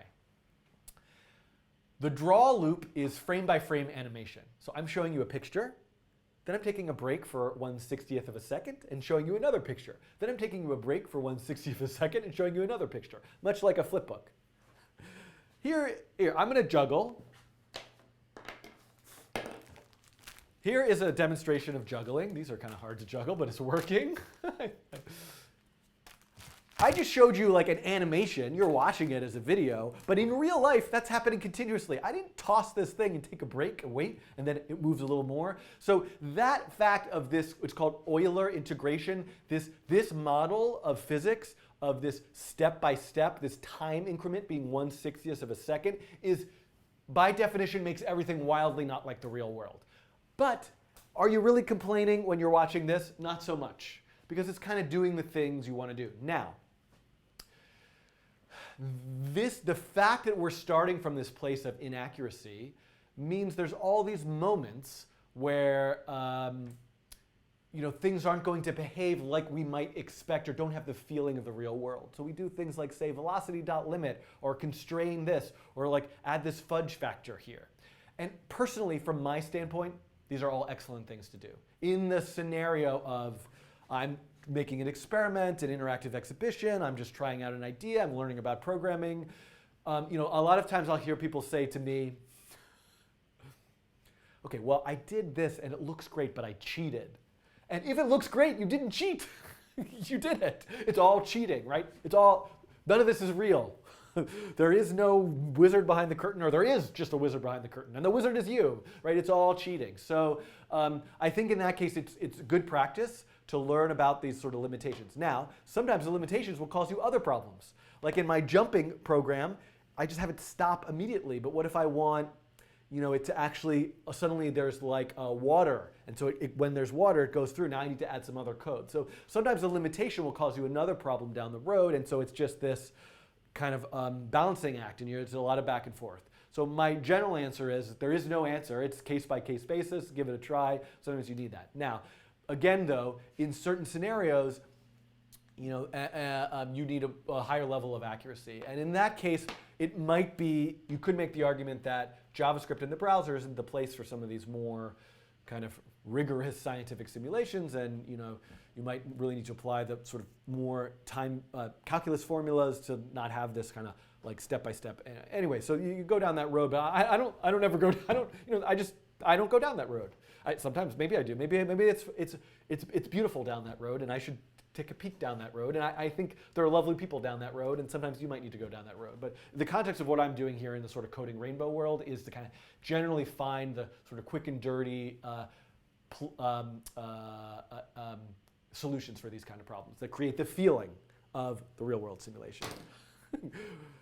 Rambling rant over. Let's see. I bet you I lost just like 15 viewers during that. Yeah, I did. But they still have above 100 people. So, okay. All right. So that was that question. I'm checking the world of gain to the mic. Oh, so some people, maybe on Facebook it's quiet. The audio is okay for people? I'm afraid to make it louder, so I'm just seeing some comments. I don't know, is there a live chat? I'm sort of curious, but I'm going to not look right now. Okay. Okay, so I think now I'm at 1 hour and 15 minutes. I think it would be a good time today. So what I want to do now is I want to look at I got through, I think, a good amount of questions. I'm sure there are more. I will answer them in the forum by typing. But what I want to do right now is a couple things. One is I want to close out this. And I want to go to a URL that I keep, which is my list of topics. So this here is where I'm kind of keeping a list of topics as people send me suggestions. And I think the one I'm going to do today is reaction diffusion, which is right down here.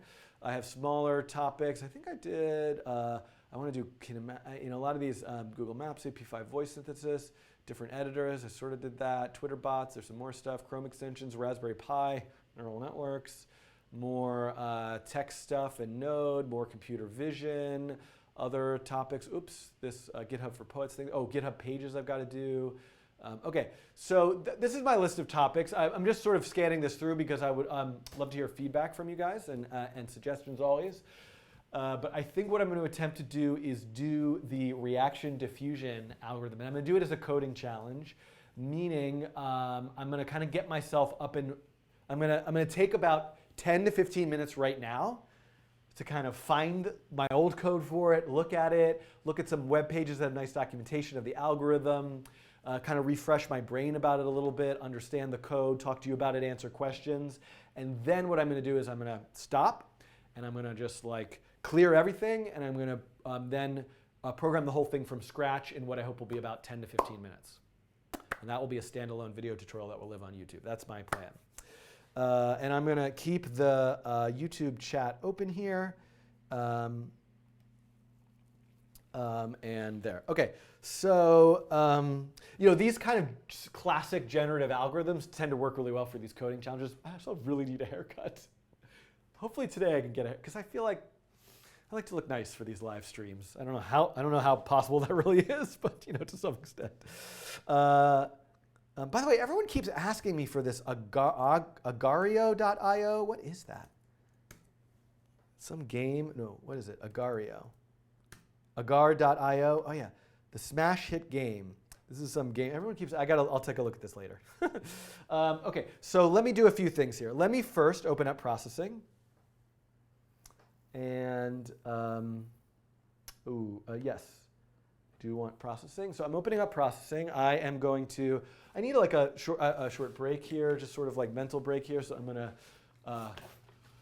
clean the whiteboard. How's the light over here? I'm just curious. Is the like, can you see stuff on the whiteboard? Does it seem like weird and shadowy? I'm going to clean this because I'm sure we'll need a diagram.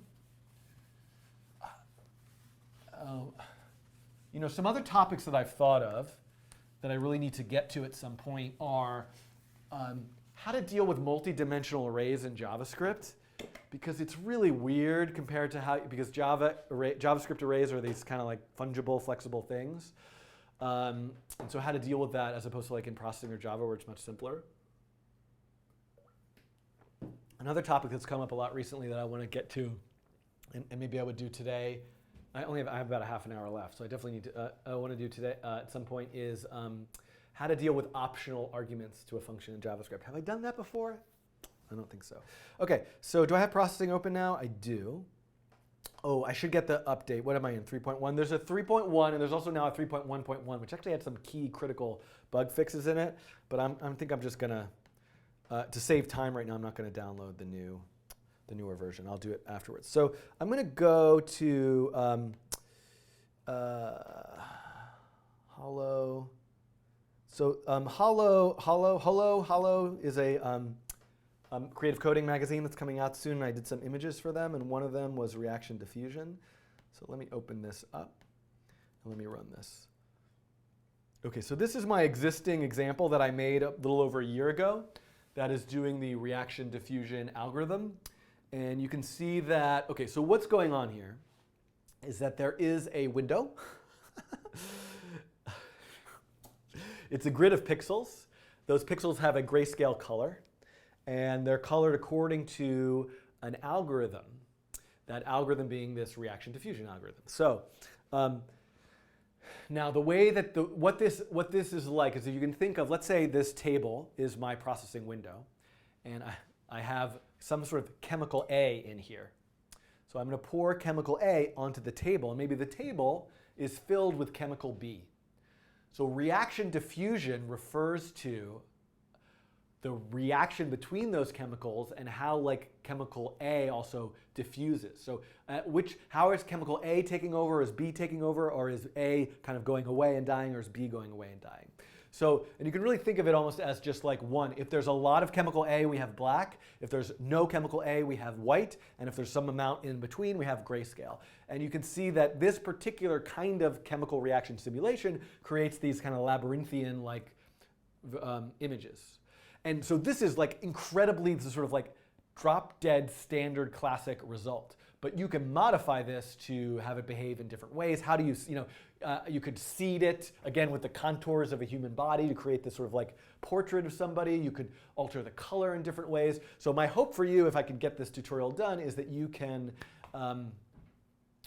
find creative twists off this algorithm. But for me, I'm going to just sort of do the sort of classic one. OK, so let's look. So this says, whenever I did this over a year ago, written entirely based on this. So let's go to this URL. And let's read over this URL to help jog my memory. And let's see if it matches with what I had just sort of said. So let me make this a bit bigger. Reaction diffusion tutorial. This is great. Thank you, Carl Sims, for this page that I'm now using in this video tutorial. A simulation of two virtual chemicals reacting and diffusing on a 2D grid using the Gray-Scott model. OK, so that's an important thing that I should mention. This idea of reaction diffusion is totally generic. This idea of chemical A being fed in at some rate. So there's a feed rate. That's a key concept. B's get converted into A if B reproduces using A as food. So chemical B is removed at a kill rate. So this sort of like feed and conversion is the reaction, and the kill rate sort of is the kind of diffusion. And so there are different models to give different kind of chemicals that will produce different kind of results. One of them being Gray-Scott, which I assume is named for some people with the names Gray-Scott. And we could go read about that. I assume as we get further along, there might be more of the formula. Okay, so diffusion refers to both chemicals diffuse, so uneven concentration spread out across the grid. So this is really, by the way, a cellular automata simulation, because it's a grid, each cell having a state. The state, if you looked at some of my other videos about cellular automata, like the states are 0 or 1, white or black, and we get these kind of nice patterns. Here it's a kind of state that's some number between 0, a floating point number between 0 and 1. So how much of chemical A, how much of chemical B? Okay, the system is approximated by using two numbers at each grid cell. So you can see here that there is some amount of chemical A and some amount of chemical B, and we'll kind of normalize those values between 0 and 1. And when a grid of thousands of cells is simulated, larger patterns emerge. And you can see here that the color, the amount of yellow, the amount of blue is probably being determined based on the amount of A or B. I'm looking to see if there are any questions. Okay, so this is where we get to the sad place. Okay, let's everybody take a deep breath. Om.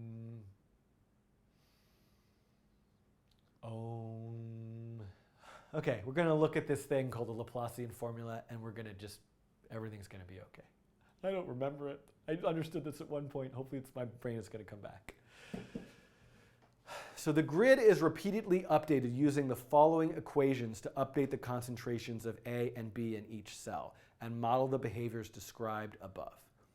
Okay, so here's the thing. So what we need to do, and let's use the whiteboard for a second, is let's think about what it means to be a given cell. By the way, I'm going to do this all again. Just I'm kind of like warming up to it, and then I'm going to like record it. So let's say we have a given cell, and it has some concentration of A and some concentration of B. Some concentration of B. And we have moments in time. We have time 0, time 1, time 2. So it has some concentration of A at time 0, some concentration of B at time 0. So what we need to figure out how to do is calculate the concentration of A, at time 1. And this is going to be, I can't believe I'm about to use some sort of math notation here, because I generally try to avoid that and I'm afraid of that. It's going to be a function of the concentrations of those chemicals at time 0. So this cell's new concentration of A and B is some formula, some mathematical thing that we're going to put in our code of the previous generation. So we have this idea of generations, frame by frame by frame. That's why you're seeing this kind of spreading out. Now there's more to it than this though, because I'm pretty sure, and this is where the Laplacian stuff comes in, that we also have this thing where this cell that I'm talking about here is like this cell here that lives on a grid. So not only is it a function of its own previous chemical state, but it's also a function of the chemical states of the neighbors around it, because all of these chemicals are moving and combining as its sort of neighboring ways. So that's what we need to figure out how to solve. Okay, so this we can understand this formula now. The new values are equal to the old values plus D. So those are diffusion rates. Those are going to be constants, numbers we make up. Now, these are 2D Laplacian functions, which give the difference between the average of nearby grid cells and this cell. Okay, we can handle that. 2D Laplacian functions, which give the difference between the average of nearby grid cells and this cell. So what does that mean? All right, here's my grid. Let's just think about A. Let's say the cell that we're on has like an A value of 0.2, and this has like 0.7 and 0.9 and 0.1 and 0.3 and 1 and 0 and 0 and 0. So conceivably what this means is let's add up all of these neighbors, and then 1, 2, 3, 4, 5, 6, 7, 8, and then divide by 8. So we want to get the average of the neighbors, and then take that minus the current, and that's the difference, the Laplace function, the difference between the average of the neighbors and the center, which makes sense. It has to do with like what's the chemical reaction is based on I'm a cell, what's my amount of chemicals, and what's happening in my neighbors, and what's the difference between those two things is going to cause a reaction. So I think we can put that. And then back here, A times B squared, we see that. This is the same, this is just the current. And then plus f. Now what's f? F is a feed rate. So that's also some constant that we're going to put in. And then k is the kill rate, which is also some constant that we're going to put in. And then, and this is the reaction, but it's really just this formula. And that's really it. And then delta t. So this is really key, delta t. Again, this goes back to something I was talking about earlier, which is what's the unit of time, right, from one moment to the next. And for us, that's really every frame of animation, every 1/60th of a second. So I think we can get this formula in our code. So, and then you can see here are some typical values. So these are the typical diffusion rates. Here's a typical feed rate. Here's a typical kill rate. So you can see these are probably the rates that I'm using in my code. And then the Laplacian is performed with the 3x3 convolution. 3x3 convolution. That is this thing over here, 3x3. My phone is buzzing. Oh, is the audio? No, the audio is still working. Okay, whenever I start to hear my phone buzzing a lot, in the past, that's meant that that meant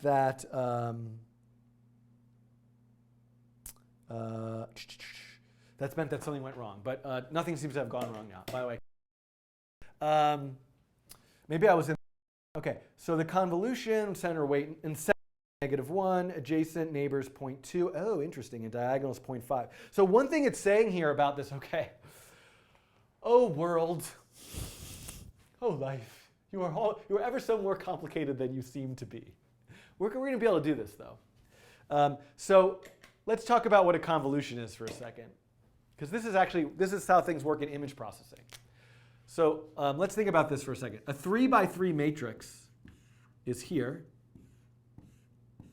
And a convolution is an operation where you take every single value in this entire matrix, apply a weight to it, multiply it by a weight, add them all together to get a new value for that center. Let me try this side. For this center, oh, that's better. For this center element. So let's say you're doing image processing and you're doing a blur. The weight for each one of these would be 1/9, because you're taking an average. There's 9 cells, and you want 1/9 of each, or add them all together, divide by 9, and get the average. A sharpening filter would be like a negative weight to the center and positive weights to the outside, because you want a pixel to be more different than its neighbors. A blur, you want to be more similar to its neighbors. So this same type of operation is used here. It's a convolution, and what it's saying is, if I go back here, that the weights are, where did it have it? Center weight is -1, meaning we're doing the difference. We're subtracting out the center. Adjacent neighbors 0.2, and diagonals 0.05. So that means we give 0.2, 0.2, 0.2, 0.2, 0.05, 0.05, 0.05, 0.05, and then the center is -1. So those are the weights. So we take the amount of A here and multiply it by that, and the amount of A here and multiply it by that, and the amount of A here and multiply by that, and add everything together. Now, interestingly enough, I hope, and I'm almost sure, that these will all add up to 1, right? Add up to 0, actually. So 0.2 plus 0.2 plus 0.2 plus 0.2, that's 0.8, right? And then this plus this is 0.1, plus this is 0.2. So we get 1, and then -1 is the center, so we get 0. So all of these together, those weights all add up to 0, which makes a lot of sense. Perfect. OK, so that's what this Laplacian function is going to do. And that's really it. And then it's just a matter of figuring out how to color the cells based on the amount of a chemical, and you can be pretty creative with that. And and you can see here through this page, I encourage you to continue and look at how you can get these sort of different patterns. OK, deep breath here. So I think I now have a sense of this, and I'm curious what your questions are.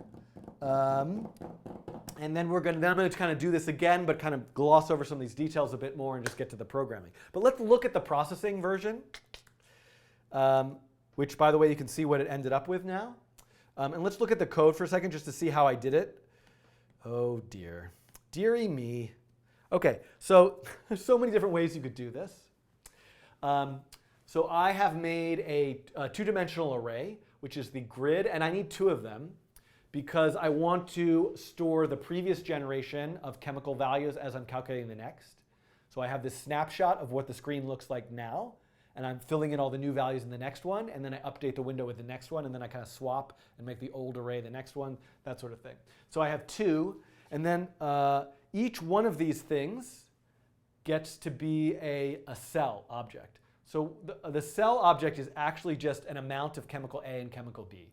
So in Java, I'm going to do this in JavaScript, I think. I don't know how slow it's going to be. We'll find out. But this is such a simple object, I won't even need to do this whole like class thing. That'll be nice. Now, here we can see, look at this. These are those constants I'm using that came directly from Carl Sims' page. I've got the diffusion rate for A, the diffusion rate for B, the feed rate, and the kill rate. So these are just constant values. And you can see like what happens if I run this. You can see that this is it running. But like I could just be like, hey, let's change the feed rate to that. And you can see like nothing happens. So there's sort of like known values that will do certain things, and a lot of them probably just tend towards nothing. And then here in update, one thing I'm doing is skipping the edges. So that's kind of a simple way of doing stuff. And then I have to look at the previous in order to get the new one. And then I get the previous values. Now I'm doing, boy, am I doing this in a silly way. But this works. So this is that Laplace function. I take all of the neighbors, and I could do like a nested loop here, which would be much smarter, but this is very explicit, where I'm saying add the center value times -1. I plus 1 is the one on the right times 0.2. I minus 1 is the one on the left times 0.2. So I add those all up. Then I add up all the b's, and then I do this exact formula. So this is the exact formula that is written right here. It's here. And by the way, this is my unit of time, 1. What happens if I increase the unit of time? Whoa, wacky. What happens if I decrease the unit of time? Just probably the same thing, but much slower maybe? Anyway, and then I'm doing, this is my fudge factor. I'm just kind of constraining the values between 0 and 1 in case they go off. And then I'm just drawing, and I'm setting each pixel to a color, which is based on A minus B times 255. That's weird. Why A minus B? Interesting. I think I just kind of like probably picked that arbitrarily. Is A always greater than? Oh, because if that's less than 0, it'll just be black. Yeah. So anyway, but I could do like B minus A, and that's the opposite. I could just do A. That's the amount of A. So anyway, so how you do the color, I don't remember. I must have come up with that, or I got it from somebody else. So, okay, so that's the idea. I think I'm ready for this now. So I need to take like a 2-minute kind of just like headspace break to get it set up for this. And I see some people asking about 3D, which is interesting. And then, so I'm going to get set up to do this example. Oh, one thing I have to figure out, like, why do I have this pattern? So what did I do at the beginning? At the beginning, I picked 10 random spots to give a starting amount of B. So they all start with 1, 0. So everything starts with full chemical A, and then I add chemical B in a bunch of different spots, 10 random spots. So that's useful to see as well. Okay, so that, I think everything's here. So, okay, so I'm going to sort of pause for a moment. Not pause, I mean, I'm still going to be here. But I'm going to check, I'm going to recycle the cameras. I'm going to check to make sure the microphone batteries are still working. I'm going to drink a little water. I'm going to get my P5JS setup going, and et cetera, et cetera. So give me a minute here. I'll leave this minimized. Talk amongst yourselves. I'm starting to feel a little, this is bad to do the coding challenge. It's 12:48 at the very end. I should have done this at the beginning, because I feel a little brain dead right now, but we'll see how this goes. Okay, so I'm going to close all this. Let me close this. Let me, do you hear that stomach growling sound? Let me, what I'm actually going to do right now is I'm just going to go to just to make sure I have the most recent P5.js, I'm going to do this. And it should come with, if I download it, it should come with this thing called empty example, which I'm going to put onto the desktop. And I'm going to call this reaction diffusion. And I'm going to minimize this.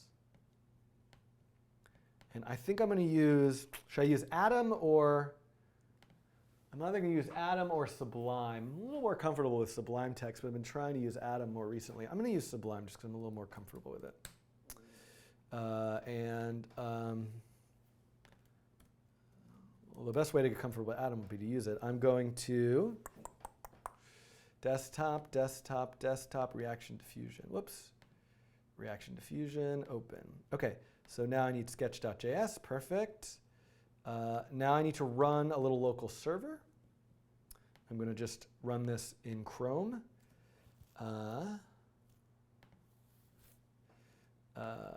So let me open up terminal.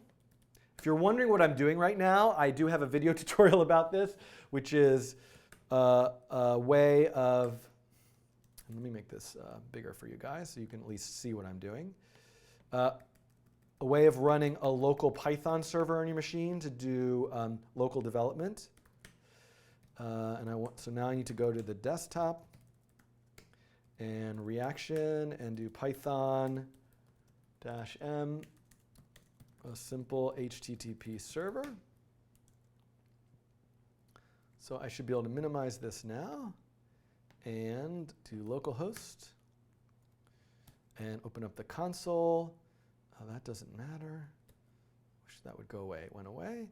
And then if I say create canvas 400, 400, I'm also going to say pixel density 1. I'm just going to add this in here. I'll mention why in a second. Background 51. Great. Okay, so now I'm ready. This is, let me do it lower resolution, because I'm just concerned about speed. Because I can always, I can always do this. OK, and then I think that's good. I think I'm ready to program this from scratch, which is a little bit scary, but I think I'm going to do it. OK. People are asking to send pizza. By the way, I don't eat pizza. I'm non-dairy. I'm lactose intolerant. Don't send anything. It's very kind of you. Just if you want to do something nice, spread the word. You can support my Patreon when I start that up. But it was nice of people. OK, so I'm checking. OK, so this microphone only has 2 bars, which concerns me a little bit. This one has 2 bars as well. OK, I'm gonna mute sound for a second because I don't want to blow out your ears. So I'm about to mute sound. I'm going to replace the batteries here.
Test, test, test. I think I'm back, but it's so much cooler in the other room. It's very hot in here. But I'm coming to a close today. I'm at 1 hour and 45 minutes. This is probably going to take a half an hour. Although, I really want these videos, when I do these sort of like short nugget algorithm videos, I really want them to be less than 20 minutes. So we'll see how that goes. I'm going to clean this whiteboard again. I will probably draw some of the similar diagram.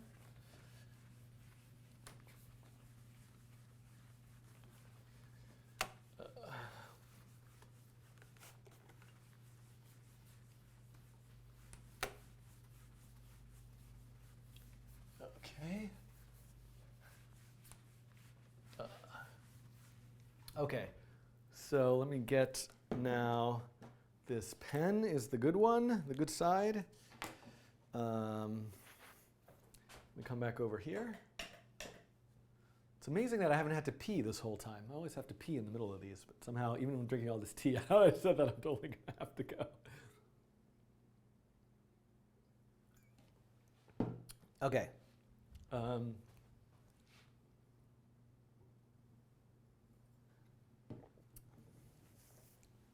Okay, I think I'm ready now.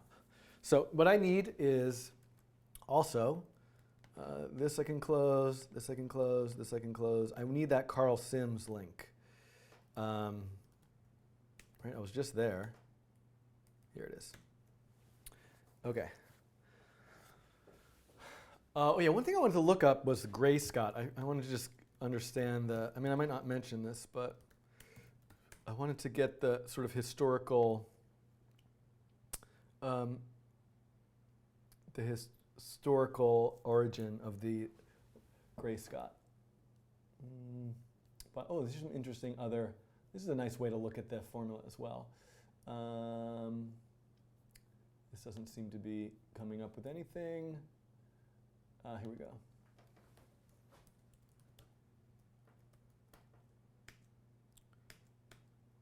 Well, I'll look this up later. It doesn't really matter. Well, so this is interesting. You can see different ways of coloring stuff and different other models. I hope that people do some nice variations of this. You could do this in like WebGL and shaders, all sorts of fancy ways. We're just going to do the very basics in P5.js. Oh, great, Scott. Yes, coding challenge. Okay, fried algorithm. Here we go, everybody. Let me cycle. Yeah, I know the elevator music. I got to get the sound system going in here. That's really, you know, one of my issues is that whenever I have time, I just want to like record more videos, but I need just a day where I do things like get organized, get the Connect set up, get the Raspberry Pi set up to be able to use those in the videos. I need to spend a day like getting the sound system in here working better, but such is life. Hopefully I'm going to have some more time now that it is the end of May and June is coming up. Jury duty is going to be a problem though. Okay. All right, here we go. Reaction diffusion, gray Scott model. We're going to do this in 15 to 20 minutes, and then I'm going to say good night and goodbye, or good afternoon and good morning, whatever time it is. Some of you, if you're watching this, must be getting to the evening if you're in Europe. If you are, you probably can't watch this unless you're on a VPN in China, but it would be 1 a.m. for you. I was just there. I think I'm over my jet lag, though. Nobody cares about this. Okay. So reaction diffusion. Oops. Localhost. Here we go. And Sublime is up. Okay. And here we go. Coding Rainbow, take 1, take 2, take 3. Hi, everybody. Okay. Mental note. Do the complicated algorithm coding challenge at the beginning next time. Okay, I'm going to do this. This is going to happen. I don't need to press anything. I just need to start. Okay. Okay, so if the... I'm going to keep this chat kind of view open to see it in the corner of my eye. If there's an audio problem or an issue, put like, just like flood the chat with like tons of crazy emojis. But don't do that otherwise. What I'm going to do is I'll actually make it much bigger.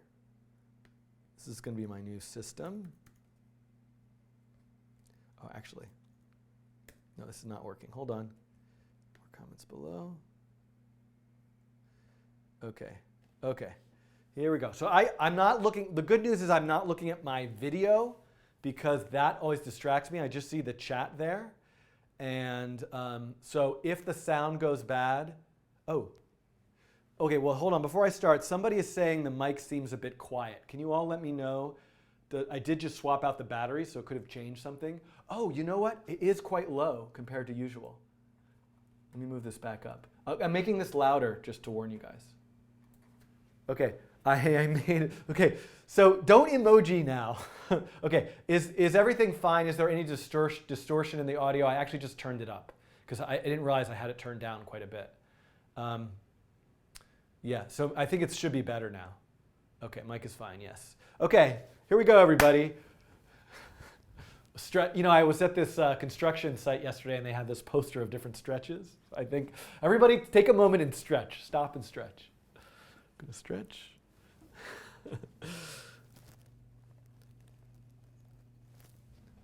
The good news is I do these standing up, so I feel like if I was like sitting down for like hours in these tutorials, kind of like moving around a lot. You should, if you're watching sitting down, you should stand up and move around for a little bit. Okay, I'm like, let me fix my hair. Makeup, makeup.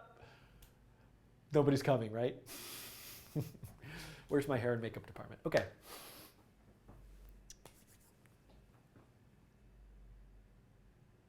Okay.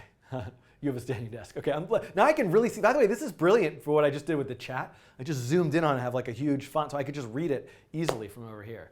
What I really want to do is put the chat like up here so that I can look at the chat and still be kind of like looking at the camera, because I kind of do this a lot. Okay, I got to just do this.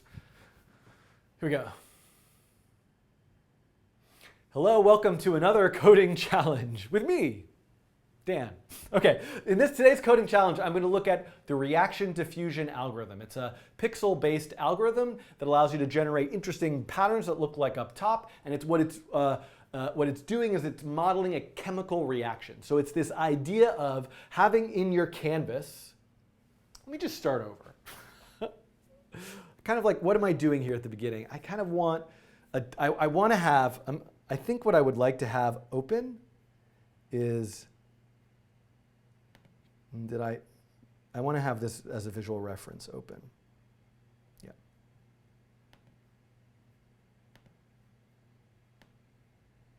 So I'm going to have this running right here. Okay. Oh, it's going to run really slow in JavaScript, I bet, but we'll sort of see. Okay. So I'm going to put this here, and I'll zoom in a little bit. Okay. Must have proper opening screen. Okay. Here we go again, everybody. I'm going to do the camera one more time. So I think I wasted so much time there. I'm excited for this one. Okay. I make the same bad joke with me, Dan. Whatever. Hello and welcome to another coding challenge. In this coding challenge, I am going to look at the reaction diffusion algorithm. So I have a version of it running right over there. That is a processing sketch that has implemented the reaction diffusion algorithm. I'm going to implement it in JavaScript, do it from scratch in this video. And you can see that this allows you to create this interesting kind of labyrinthian visual in your canvas. Now there's a lot of different ways that you can apply colors and get different qualities to the image, but I'm going to look at the sort of core classic reaction diffusion algorithm using the Gray-Scott model. I will include some links below to reference pages. The one that I will build the code based on is right here in the browser, a Carl Sims tutorial page. And so the idea here is that I'm going to just sort of look at the drop-dead simple classic algorithm, black and white pixels only, and then hopefully you, after watching this or using the code, might come up with some other creative uses and applications of it. So let's try to understand first what this algorithm actually is. And so I'm going to close this window out and look at this diagram. So the idea of reaction diffusion is kind of like you have your screen and you're about to pour some chemicals into it, and those chemicals are going to react, and there's going to be a lot of chemical A and then less of chemical B, and they're going to react and diffuse and that sort of thing. And then based on how those chemicals are arranged in the screen, in this sort of like dish, petri dish of your canvas, we're going to set a color. So if there's a lot of chemical A, we're going to make the pixel black. If there's no chemical A, we're going to make the pixel white, and kind of everywhere in between. So that's the idea here. Now there are a lot of different kind of key pieces here, and let's just look at this quick diagram here. Thank you again, Carl Sims, for providing the diagrams for this video. Chemical A, so the way it's going to work is the canvas is going to be filled with chemical B, and then we're going to start to pour chemical A into the canvas. The reaction aspect is chemical A and B reacting, and maybe A is turning into B. And the sort of diffusion in this way is that chemical B is also going to get kind of like removed from it. So there are some key constants in the system that are numbers that you're going to see in the code. One is the feed rate, which is how fast are we pouring in chemical A. And then another is called the kill rate. I wish there was a nicer name for that, but that's what it's called, which is what is the rate that chemical B is being removed. So this is the idea. Now, and you can see here what we're going to do is each cell is going to have a certain amount of chemical A and an amount of chemical B, and those values are going to have a range between 0 and 1. 1 being a lot of chemical A, 0 being none, and then that amount is going to be used to set the color for a pixel. And so you can see here how this kind of works. Again, we're going to have to do all this in code. Now, look at this. Now we have this like terrifyingly scary looking formula. But we can tackle this formula. I'm here with you to tackle this complicated looking formula. So let's putting that aside, let's kind of make a quick diagram. So the way that I'm going to build this in code is I'm going to have a two-dimensional array, meaning I'm going to have a data structure that's going to keep track of each spot in that data structure is going to keep track of an individual cell. Call that a cell. Each cell is going to have an amount of chemical A and an amount of chemical B. So what I need to do is understand if there are moments in time, there are generations, this moment in time, next moment in time. So moment in time A0, moment in time B0, what I need to understand is how do I get the amount of A for moment in time 1 based on some function of the amount of A and the amount of B at time 0. So this is what we're looking at. And in fact, over here, that's what this formula is showing you. The new value of A equals all this stuff based on the previous value of A and B and some other constants. So this is what we need to do. But there's a bit more to it than this. So, I could say like, oh, A1 equals the average of A0 plus B0 divided by 2. This could be our formula. This would be a lot easier to implement. So that formula is just like this, but a lot more complicated. So now, but the reason why there's more to it than this is because we have this scenario here of an individual cell. We have to apply something called a convolution. You're going to see, I'm going to show you in a moment, it says a convolution of a 3x3 matrix. All this scary sounding stuff. So here is a 3x3 matrix. And this is a given cell. And what I want to know is what is this cell's new values of A and B based on its previous value of A and B. But not just it. I need to know also based on its neighbors. So these chemicals are reacting and combining in a given cell also with what are the chemicals next to it. So a convolution means take every single one of these cells and multiply it by some weight.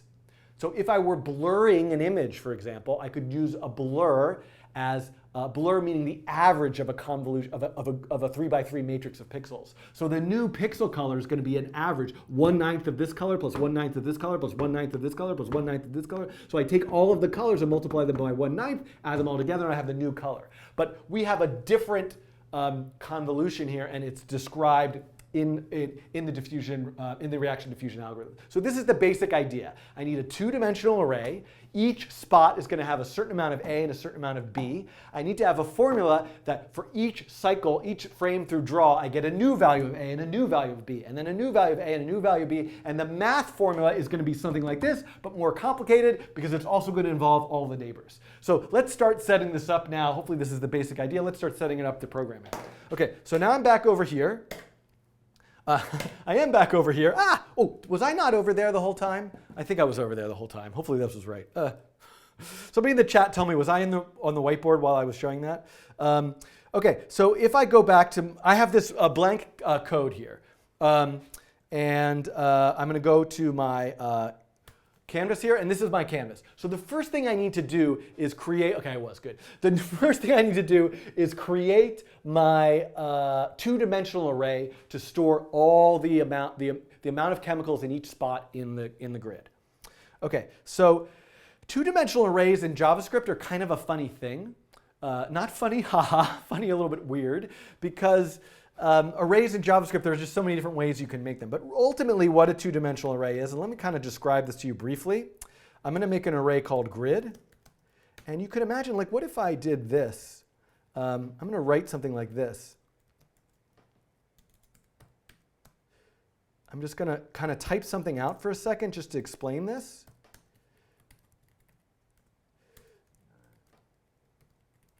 This, my friends, you are my friends, indeed, is a two-dimensional array.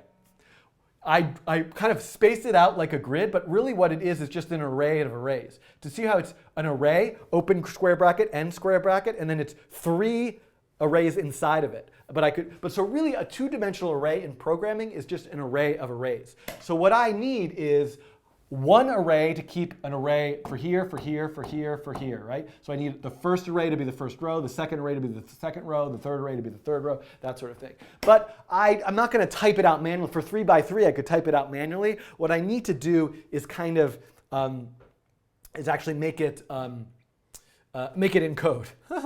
Okay, everything's going to be fine. So I'm going to create that variable, and I'm going to do it. I'm going to use a particular style.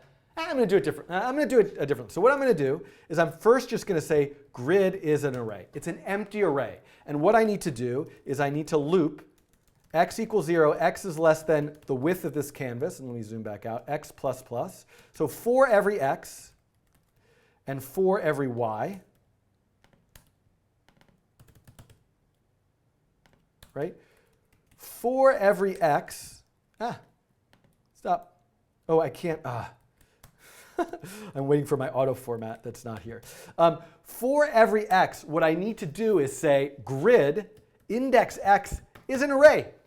So I start with this array, and then I say, hey, let's make an array. And then what am I going to put here? Grid x, y equals, now what do I need in each spot in the grid? Now, if I only had a single chemical, I would just putting a single number in each one of these. But I have 2 chemicals. I have an A and a B. So let's actually, I think this is a place where I could just make a literal JavaScript object and say A is, there's 0 of A and there is 0 of B. So, I don't think I need to be so long-winded about it. This is such a simple object. I'm going to do this. So I make each spot in the grid, for every x and every y, there's an A and a B with 0 of each chemical. And I'm going to need to change that eventually. But we're going to start there. So this is good. I now have my grid. Yay. Now, here's the thing. In order to make this work, right, this whole is all built on this idea of I need to get the next generation amount of A. So I can't be, if this grid is the snapshot of all the chemicals in a current generation, I need a completely separate grid to start filling in the new values. Because if I were to use the same grid, if I start overwriting the values in that grid while I'm checking other values' neighbors, everything's going to get all messed up. So what I should do is I'm also going to create a variable here called next. And I'm going to be kind of silly about it, and I'm just going to make 2 of these. And I'm going to say next. So I now have 2 two-dimensional arrays. And I think I just want to briefly mention that I could have done this. So grid is going to be the current, and then next is going to be the next one. So I could have done this by also using new array in JavaScript to create a sort of fixed size. But I know my array should have a width and height as kind of the number of columns and rows. OK, so now we're in good shape. So what I want to do is just sort of see that the basic idea of this is working. So what I need to do is draw a color, a pixel color in the window based on each value in that grid. So by the way, we're going to need this double nested loop like a zillion times. So I'm going to just copy paste that down here. And one thing I'm going to do at the very end is I'm going to say load pixels. And then I'm going to say update pixels. And what I'm going to do is I'm going to create a color. Let's just make sure. I'm going to just make a nice, pinkish purplish color just to make sure this is working. And I'm going to say pixels index. Oh boy. So guess what, everybody? I have a whole video that goes through the pixel array. I should link to that from here. The pixel array in P5.js in the JavaScript canvas is a pixel array that has 4 spots for every pixel. So I need to figure out, and it's one-dimensional. So I go through the derivation of this formula, but I'm going to say pix equals x plus y times width times 4. And then I'm going to say pixels pix plus 0 equals 255. And I'm going to, this I don't need. And I'm going to say 0. And I'm going to say 100. And this is 1, 2, and 3. So what I've done here is I'm using a formula to find the right spot in that array for every single pixel, every width, every column, and every row. And then I'm saying, make its red 255, make its green 0, make its blue 100, make its alpha 255. So I just want to see that this runs. OK, great. So I filled it with a color. So I do have a way of setting every pixel color. Now, what I want is for these colors to be based on the grid. So I'm going to say grid x comma y dot a, and I'm going to say grid x y dot b. So I'm going to do the red and the blue as coming from the 2-dimensional array itself, and we should see all black.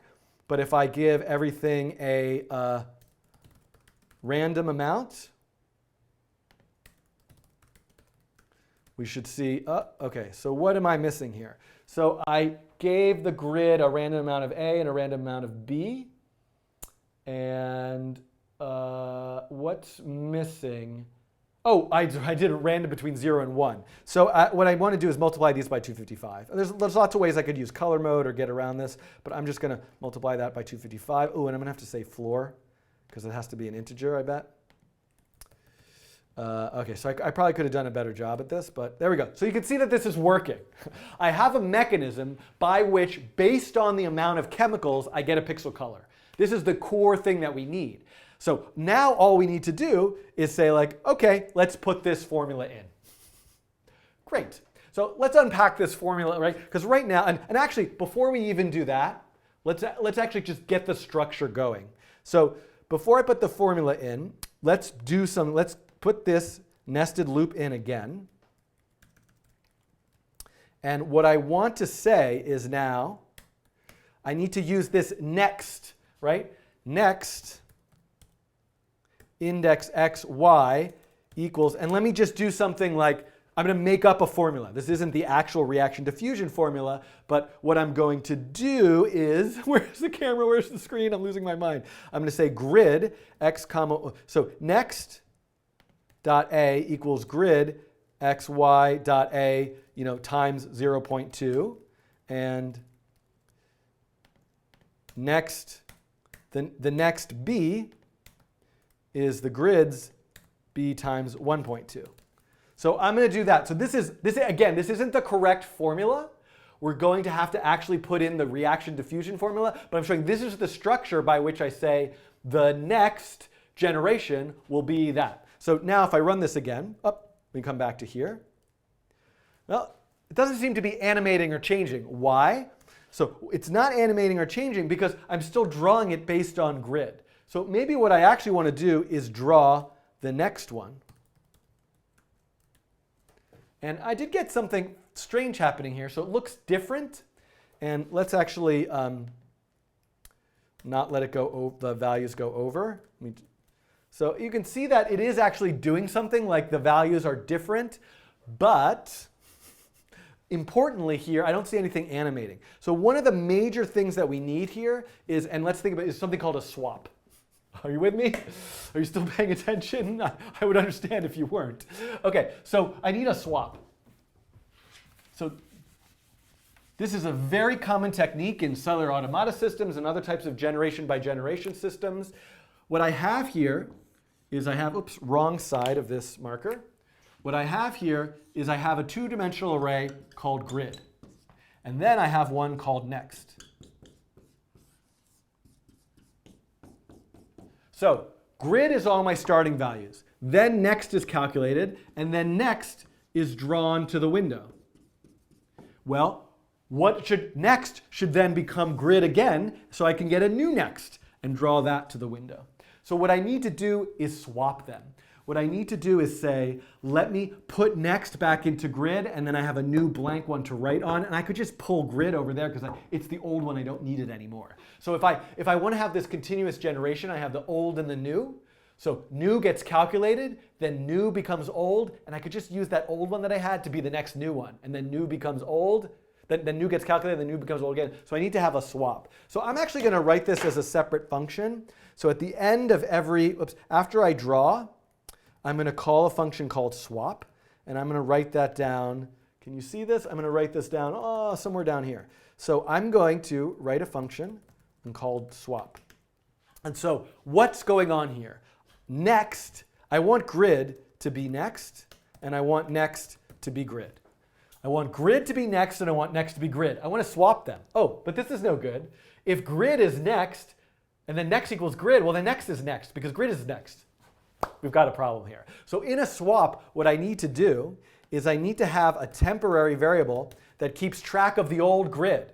So now grid can become next, and next can become that old grid temp. So this is a very simple swapping algorithm to swap the values of two variables, and that'll do the trick for me. So now if I swap them, this will get applied over and over again. So let's do 0.9 and 0.8 just so we see something happening here. And you can see it went down to 0 very quickly. And I could, I could say 0.95, and I could try doing 1.01. So you can see it's going to go towards blue eventually. So we can see we have the system going now. Now again, this is the like Schiffman rainbow reaction diffusion algorithm, which isn't very interesting at all. So we have the guts here, we have the foundation, we have the two-dimensional array, each spot holds the amount of each chemical, the screen is colored based on those chemicals, and I have some formula to calculate the new chemical value based on the old chemical value. So I don't know how long I've been doing this for, but we're so close now, all I need to do is actually go and get that scary formula from that web page and stick it in the code, and we're done. So let's go take a look at that. And this is going to be a bit more difficult than I might have imagined, but let's see how it goes. So now we're back to here. So let's look at all of these things. Okay, the difference of the new A equals what? A. So let's start putting this in. So this we can do. Difference of A equals new A. So I'm going to go back, and I'm going to probably need a lot more space here. So and I'm just going to do A for a second. The new A, right, equals what? The old A. Now I'm going to go back to this formula, plus, and now what? dA. What is dA? Oh, I can't operate the computer sometimes. I went back by accident. dA is the diffusion rate. So where are those? Here we go. These are some typical values. So this, by the way, is something that you're going to, after you watch this video and use this example, you're going to want to like play around with these values yourself or go look up other values. The different values will produce different kind of results. So diffusion rate of A is 1. So I'm going to, in my code, I'm going to make these global variables. dA equals 1. Let's see what else we got. dB equals 0.5. Diffusion rate for B. The feed is how fast are you feeding in chemical A, is 0.055. I'm going to call that feed just to, because F can mean other stuff in programming. 0.055, was that it? Yep. And K is 0.062. Var K equals 0.062. That's sort of the kill rate, how fast is a B being removed. So these are the values that I'm going to need in that particular formula. So now I can go back here and say plus the diffusion rate of A times Laplace upside down triangle Laplace 2D function. Okay, so let's make that something temporarily that we're going to deal with in a little bit. So I'm just going to say right now, I'm going to say Laplace. I'm going to make that a function. Laplace A, we're going to deal with that later. And times A. Times, and you know what I should do to make this shorter? I think something that can make things a little easier is I can say A equals grid XYA. So that way I don't have to, every time I need that A value, I can just put A times A times, minus what? a times b squared. So a times b, and I need a variable for a. Boy, this is a lot of typing here. I guess you could fast forward now or put this on 2 times speed if you're watching this still. I kind of want to put this on multiple lines, also just so you can see it. So, whoops, no, this should be here. I'm going to do each piece of this formula on a different line. I don't know if this is making it a minus a times b times b. So we have a times the diffusion of a plus this Laplace thing I have to get to times a minus a times b times b. And then now we have plus the feed multiplied by 1 minus a. So plus the feed multiplied by 1 minus a. Did I get that right? Plus the feed multiplied by 1 minus a. And I'm going to put parentheses around these things. I'm sure it's right anyway, but this I think will help us. A plus dA, that doesn't seem right. A plus dA times Laplace. So I'm going to, just to be consistent here, I'm going to move this down here. And I think I now have all the components of that formula. A plus dA times Laplace times A minus A times B plus feed times 1 minus A. Does that look right? Somebody watching this in the live stream will correct me. I think I've gotten this right. And we will, dA Laplace times A. OK, so hopefully I got this right. And I have to do the same thing for B. Why not just do it right now that we're here? So B is B plus the diffusion rate for B. And I'm going to make a Laplace B function, which is a little bit silly what I'm doing here, but I'm going to do it anyway, times B. And then it is plus AB squared minus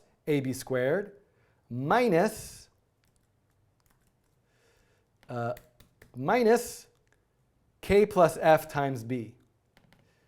K plus feed times B. OK, we're in good shape here. I'll put parentheses around this just to be consistent.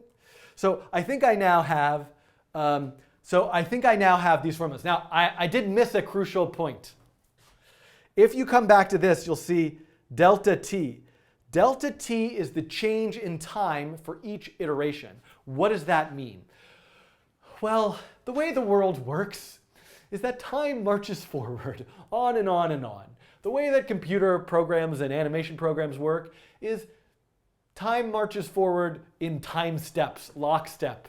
And we're doing this calculation in this sort of stop, calculate, wait, stop, calculate, wait, stop, calculate. So we can sort of scale the amount of time that's passing, scale the calculation according to time. I'm going to leave that as 1, and basically my time scale is going to be the 60 frames per second that I hope that the algorithm, that I hope that the animation plays out at. But you can really sort of change the quality of what you're getting and the degree of accuracy that you're getting by having a smaller time step. So you might try 0.1, 0.01, 0.5, and see what you get. But I'm going to kind of just leave that out for right now for the case of simplicity.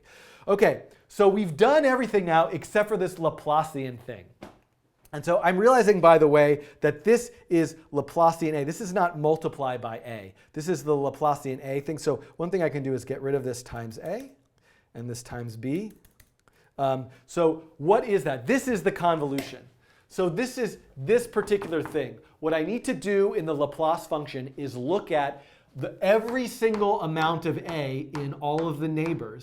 I need to multiply a weight and then add them all together to get the new value. That's the Laplacian function, the convolution. So if we go back here, let's go back to this page.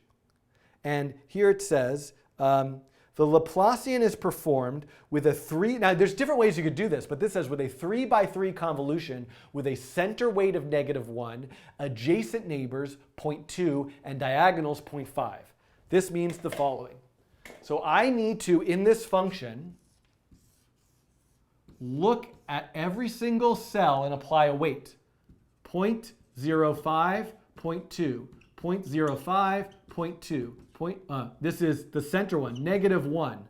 and then 0.2, 0.05, 0.2, 0.05. The diagonals get a weight of 0.05, the adjacents get a weight of 0.2, and the center gets a weight of -1. We're trying to determine the difference between that center cell and its neighbors. And you notice it's in a way these have higher weights because it's like the adjacent ones are closer to it than the diagonals, so those chemicals are going to play a larger role in the reaction. And you could try messing around with different values. Now, there are all sorts of fancy ways I could write another nested loop and kind of use some sort of other two-dimensional array to keep track of the weights. I probably should do that, but I'm going to be a little bit lazy right now and just do this in a very hard-coded manual way.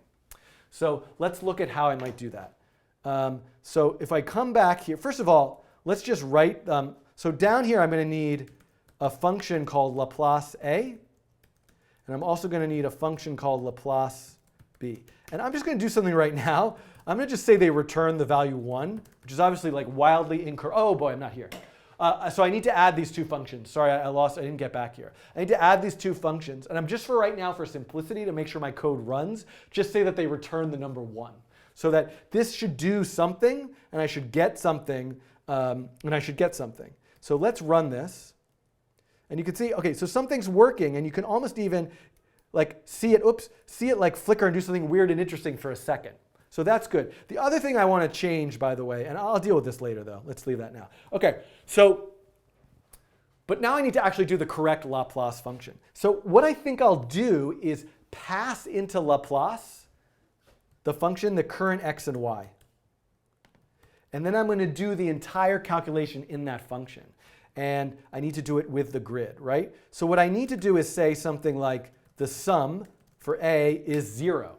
And then what I need to do is say sum A plus equal, okay, what's the center? The center is grid x, y times that weight, -1.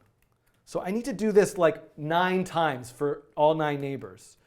2, 3, 4, 5, 6, 7, 8, 9. So the adjacent ones are all multiplied by 0.2. So adjacent to the left is x minus 1. Adjacent to the right is plus 1. So these get multiplied by 0.2. Then above and below is y plus 1 and y minus 1. Those get multiplied by 0.2, 0.2. Now I need to do all the diagonals. Again, this is like a kind of terrible manual way of doing it, and I could do this in a loop in a much nicer way, but I think this is good for figuring it out. Minus 1, 0.05. That's up and to the left. Plus 1, minus 1. And I just need the same value for each one of these. Okay, then I need plus 1, and then minus 1, minus 1. Does that seem right to you? Did I get, oh no, I already did minus 1. Minus 1, plus 1. So I have, oh boy, I've been doing this for a half an hour. That's not good. Okay, look, this is turning out to be a very long video. I should have done it in multiple parts, but it's too late now. Okay, so minus 1, minus, plus, minus, plus. That's all 4. So I think I've gotten this right. And then I just need to return, and I need to get those x, y values as arguments. And then I need to return that sum A. And then, oh, and I'm not returning that whole object. I'm not adding that. I'm adding the A amount for each one of these. And so I could do this in a more clever way by also having it be one function to add these objects together. So now I'm just going to do and I could even like do a function that knows whether it's doing Laplace for A or B. But again, I'm just going to do this completely the totally manual way. And we can do another video. I can make this just a few lines of code. And I'm just going to be sitting here. Come on, Sublime. It's trying to be way too smart for me. I don't want you to give me suggestions. Sometimes I want suggestions. Sometimes I don't want suggestions. And this is silly now that I called it this, but I did. So I'm going to go all the way through with it. Okay, so now we've got these Laplace functions. I'm doing the convolution for every x and y. I'm adding up all the neighbors and the weights. So that should go right into this formula. And honestly, I think we might be done. I'm going to be shocked if this actually works. We're going to have to debug what we missed, but let's run it. I know there's kind of, okay, so sketch, great. Why? I love what's just happened here. So what just happened here? Cannot read property 0 of undefined. So I could kind of try to figure out what's going on. Let's look at sketch.js line 65. So down here, there's an issue. Here's the issue, x minus 1. When is x minus 1 going to be a completely invalid spot in the grid? It's a completely invalid spot if x is 0, because there's no negative 1. So I could do some sort of wraparound thing or whatever, but I think what would be easiest here would just be to say, hey, you know what, for this calculation, I'm not going to do the edge pixels. I'm going to start at 1, and I'm going to go to width minus 1 and height minus 1. So I'm actually going to ignore the edge pixels so I don't have that issue. So that should fix that. Now I'm going to run it, and look at this. Something kind of crazy happened. So I think I've got the algorithm going here. I'm a little worried I have a mistake, but mostly the problem right now is that I haven't really seeded this in a way that makes sense. So I think the traditional way these are done, let's look here, is right, I'm giving the grid all random values, is what I think would make sense would be to fill it with B, right? I want to fill the grid with B. Let's run this. It's blue and it kind of turned red. That's interesting. That's not what I expected to happen. But I'm going to just leave that. And then what I want to do is I want to give one spot. Like I'm going to say, I'm going to override that. I'm going to say like 100, 100 dot A actually has a lot of A in it. So I fill the grid with B and no A, and then I give one spot, I pour in a little A in that one spot. Why am I getting this? That's so interesting that I'm getting this weird square thing. So I must have messed something up. This is probably where this video is going to like pause and there's going to be an edit point when it gets posted later. Because now I have to figure out what did I do wrong. I probably got something wrong in this formula. So I'm going to have to examine this formula. I also, fortunately, have that working processing example so I can compare it. But let's try to debug. I clearly did something wrong. So one thing I want to do, by the way, is I'm going to just look at the way that I colored it in that old processing example. So I had this processing example that I showed you at the beginning, and the way that I did the color is I took the difference between A and B, I just made it grayscale and multiplied that by 255. So let's actually just do that. And I'm also going to do var A equals next x y times A. Var B equals next x y dot B. And then I'm going to do the color is, what did I say? A minus B times 255. Oh, I know it. A minus B times 255. And let's floor that. And I probably also need to, let's leave that. And so let's make that the grayscale value for each of these spots. I think I know some things that are wrong. So I'm just going to do grayscale right now. I was trying to be fancy by having different colors for A and B, and that'll be kind of simple. I also want to say this, C equals constrain between 0 and 255. So I want to keep that constrained. Let's run this now and see what we get. I'm interesting that I'm getting this like weird square, like I must have a mistake in the formula. I'm going to keep going here. But one thing I also think that I should do is that I believe that is just to be safe, after I do this, I also want to constrain.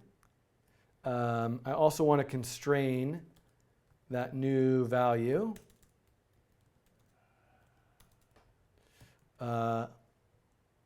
between 0 and 1. I'm just going to be like really I'm going to overdo it in terms of the constraints here so that my ranges stay reasonable. Let's see if that does anything different. Interesting. What did I miss here? Constrain next between 0 and 1. That seems reasonable, right? I'm getting these new A values. I gave this an A. So I'm going to take a look at these formulas here, and let's double check them and see where I might have gotten it wrong. Let me look at it over here. A plus the diffusion rate times the Laplace of A, hopefully I did that right, minus A times B squared plus feed times 1 minus A. That seems good. B equals B plus the diffusion rate of B plus times Laplace does it have to be xy plus a times b squared minus k plus feed times b. So those formulas look right. Let me look in my processing sketch and see. Let's see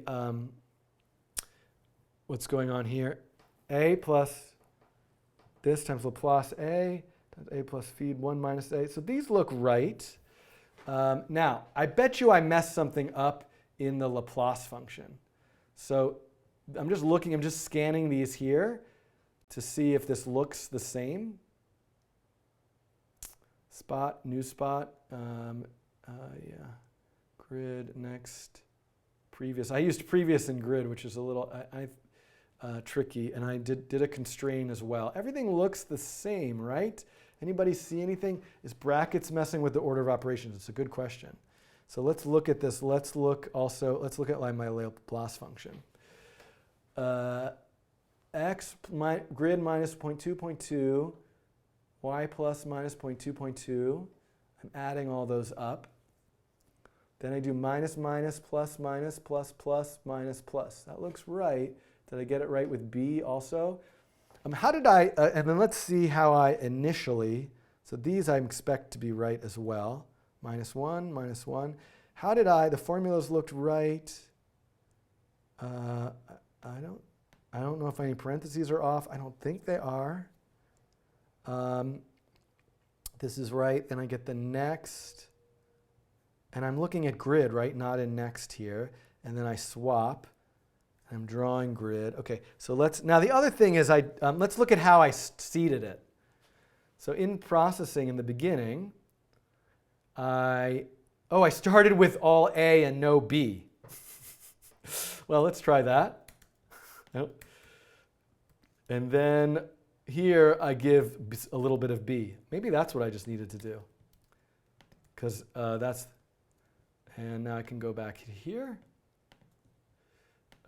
come back, and let's see what happens. Whoa, craziness. That was kind of interesting. Now, time scale, now let me check these numbers. Let me make sure those numbers are right. This is what I had here in processing. Those look the same, right?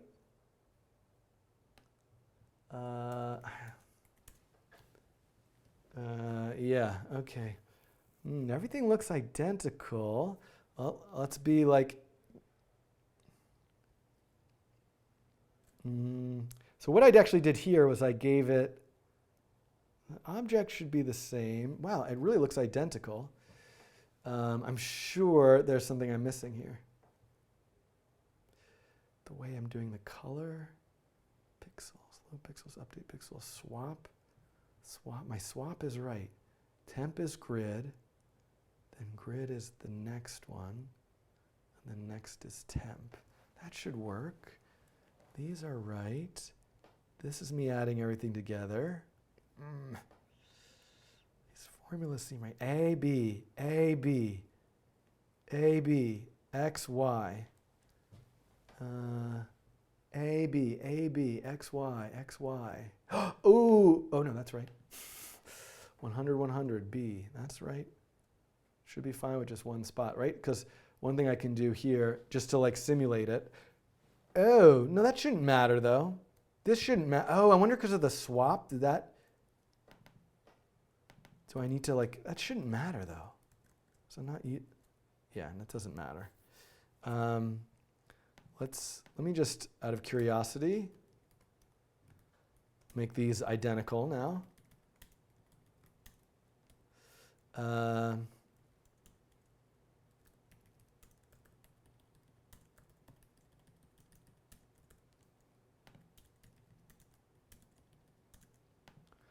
And that should be the same now. 200, 200. Just making sure this one works. Whoops. Oh. Oh, is that not enough? Maybe that's the problem. Hold on. All right. That's interesting. Can I not just start with one spot? What did I? This was working, right? Did I mess something up here? I'll put this back. Oh, wait, no. Run this again. Okay, hold on a sec, everybody. Let's take the algorithm I used here to seed the system over here. Maybe just one spot. Oh, whoops. Oh! No, that should be fine because A is already... Okay, hold on. Let's do this, though. So n times, I'm going to pick a random starting spot. And then... Oh, I realized... Oh, my goodness. Okay. I realized what the problem is. I know what the problem is. To go back.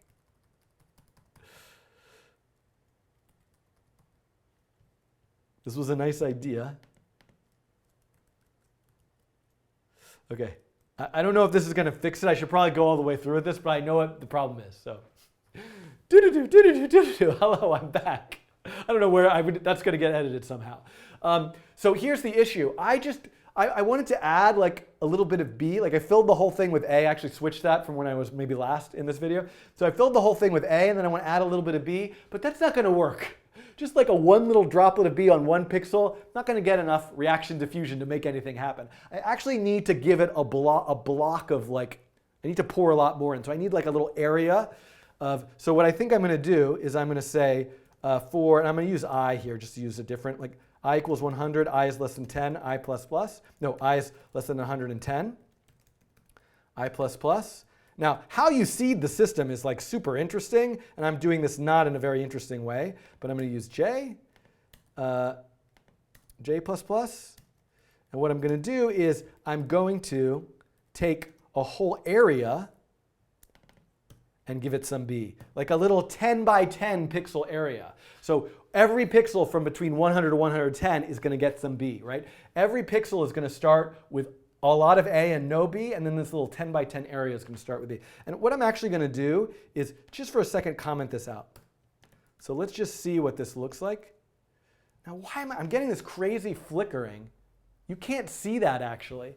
Interestingly enough, I don't think the flickering is showing up because I've done something wrong with my rendering.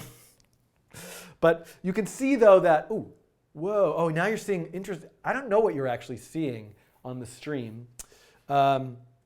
Oh boy, this was a much harder one than I imagined. But I'm going to put this back in. I got to figure out what the flickering is there, why the flickering is happening.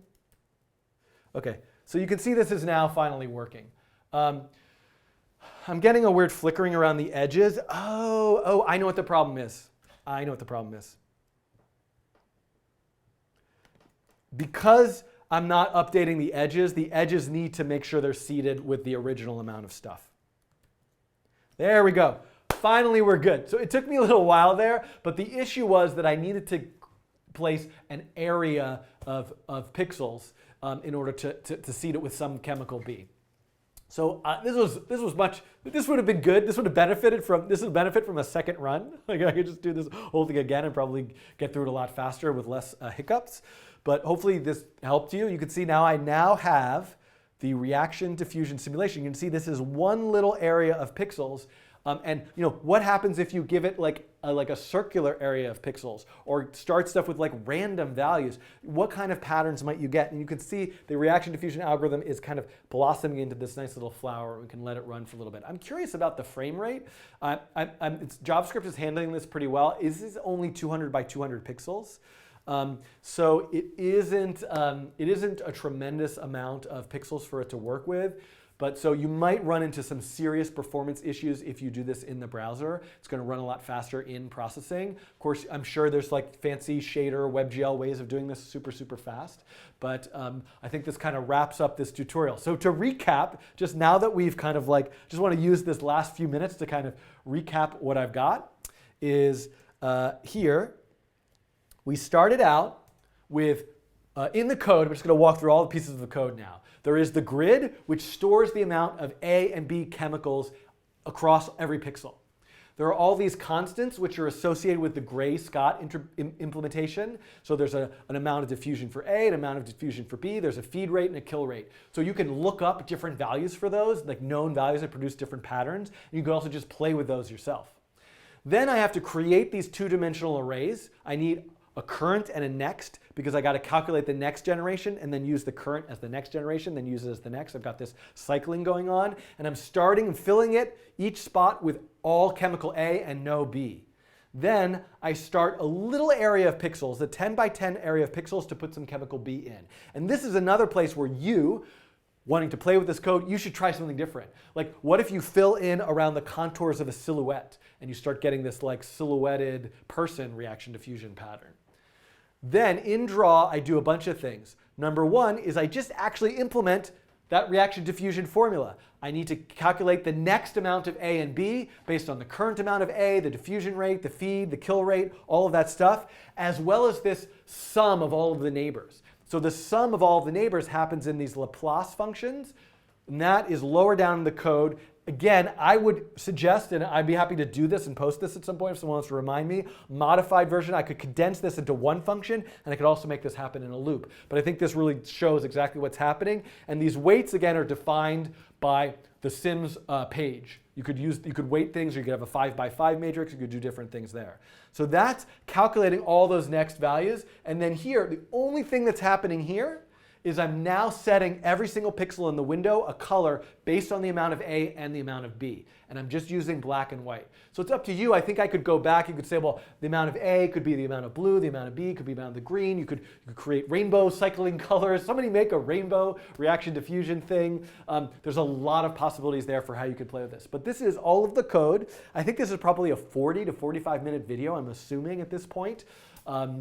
And so please play with this. Send me your feedback, send me your comments, and let me know how it goes. Thanks for watching. Okay, live stream watchers. I'm guessing I've got like 50 people watching now. Let's see. Let's see. 95 people are still, I guess people. Okay, so I can't believe that I've done this live stream now for 2 hours and 40 minutes. I did take a couple breaks. I think this really draws to a close here. I'm quite pleased with this result. I think this worked out well. You can see it's sort of asymmetrical because my pixels weren't picked actually in the center of this. So you might sort of see what happens. You get this. I'm completely brain dead right now. I need to go drop by ITP and eat some lunch and check my email on my phone, make sure there's no important messages. So people are asking. I might as well just try it right now, just for fun, real quick. Let's just see if I, right here, go back and say A times 255 and B times 255. And I'm going to add floor. So I can quickly just to see what happens if I add the colors in. And I think that should do it. So you can see I've got what should hopefully be a nice combination of blues and reds and pinks and purples. So it's very slow going, and I probably could do something to calculate it more quickly behind the scenes. And somebody suggested using web workers. There's all sorts of possibilities here, but you can kind of enjoy this and play with colors in different ways. Okay, I'm going to stick around here for a minute or two to see if there's any questions. I'm going to return this week on Thursday or Friday. I'm going to try to set up a Patreon this week, so please help me spread the word about that if you're enjoying this stuff and you feel so inclined. This will definitely get archived for YouTube. I think I'll probably cut out about 5 to 10 minutes of the debugging.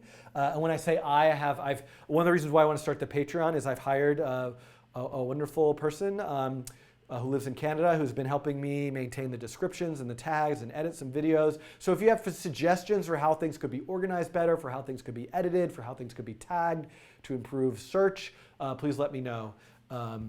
And so this whole stream will be archived. As soon as I hit stop, this whole thing will be archived. All 2 hours and 40 minutes will be archived on YouTube. But I think, I don't know, I might take like the jumping thing as like its own standalone video. I'm not so sure about that. Some of the question and answer stuff might get archived too.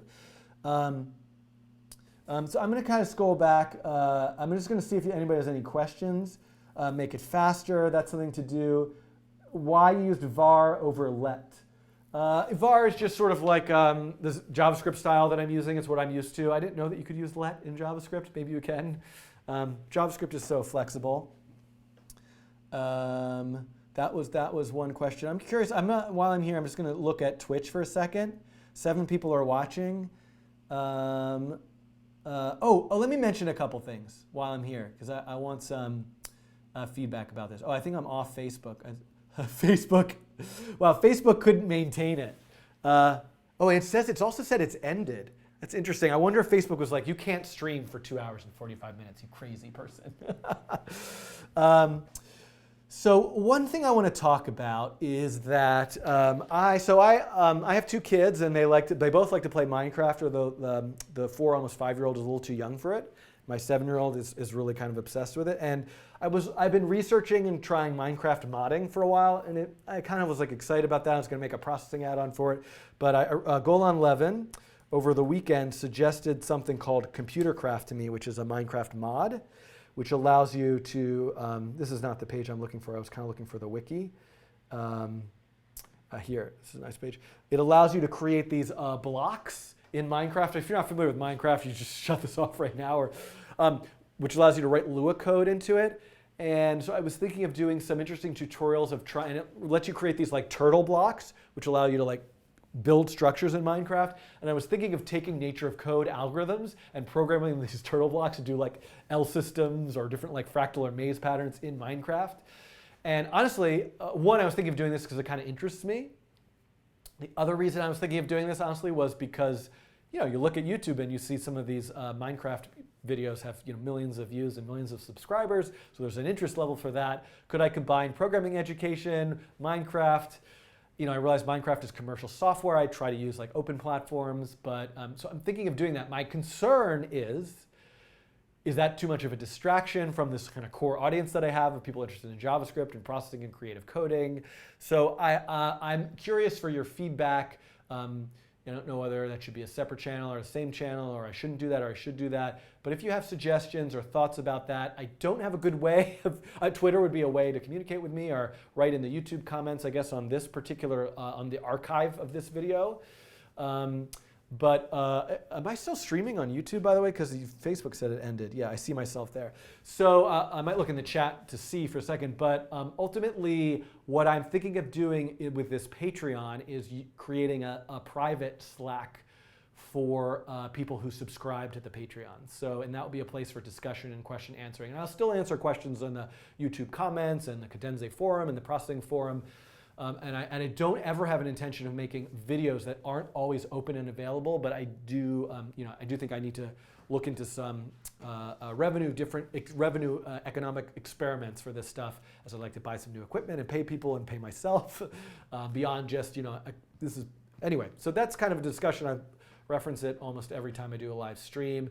And I just honestly, to me, I'm like, oh, I could spend the day setting up the Patreon, or I could just do another live stream, and I usually just choose to do the live stream. But we'll see what happens next time. So people are talking about, they'd like to see genetic algorithm stuff. Actually, one thing I'd really like to do is see if Cadenza would let me license the videos and include them in my YouTube stream. Because I did all these genetic algorithms videos with the Cadenza course. You could go to their site and watch them and open. I can think of several reasons why they wouldn't want me to do that. But I feel like, am I really going to redo all these genetic algorithms tutorials when I did it for the Cadenza course? So I'll think about that, But those haven't come out yet. So when those come out, they'll be available there. I'd be very interested to see if anyone tries this sort of reaction to diffusion stuff in 3D. It would all kind of work the same way.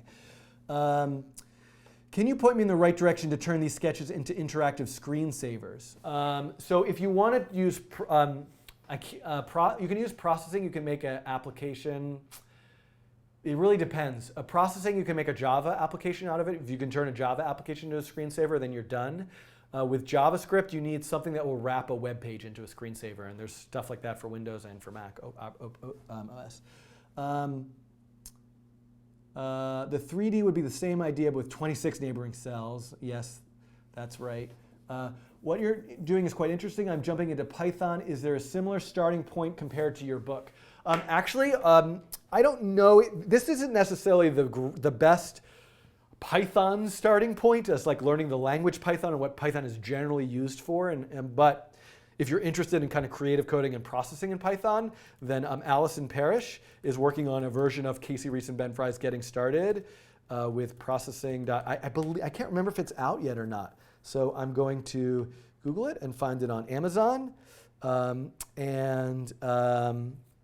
There it is. Does this look out? Pre-order. So you have to pre-order this, but this would be a starting point. By the way, if you're ever interested in ordering stuff on Amazon and you want to throw a few dollars my way, if you just go here to like natureofcode.com and click on Amazon, even if you don't buy Nature of Code, if you move around and buy other stuff, it's going to do an associate fee to me. Better yet, though, I just want to give a plug to Amazon Smile Processing Foundation. So you can actually have all of your purchases support processing with Amazon.smile. So Amazon donates, processing is a registered charity, a processing foundation. Okay. Can you make a tutorial about P5JS and touch devices? Let me make sure that's on my list, because I definitely want to do P5JS and mobile. Yes, it's on my list. Video I did, by the way. I don't know whether I completed it, but I'm going to check that. Oh, I'm not logged in, so I'll check that later. But mobile is on my list. Sound is on my list, that sort of thing. Okay, I think 2 hours and 48 minutes is pretty good for a live stream. I'm going to go now. I've been taking piano lessons with my son. We take it together, and we at the end of every piano lesson, we sing a song. I'm going to sing this song. I can't believe I'm going to do this. I'm going to go now. Bye, bye. I'm going to go now. Bye, bye. See you later. See you later. See you on Thursday or Friday or maybe next week. So stay tuned if you want to find out when my next live stream is. Can't believe I just did that. You can I'll obviously update on Twitter, but on the top right here, it's because I'm not streaming to the Facebook anymore. So you can put in your email here, and I send out updates, and I'll send out updates about the Patreon and that type of thing. I mean, unsubscribe if you don't want to get emails from me, but that's a place on Schiffman.net. Android mode. Nah, Android mode I'm afraid of, but I would like to, I could try that at some point. Okay, everybody. So I'm going to do two things. One is I'm going to click this record button.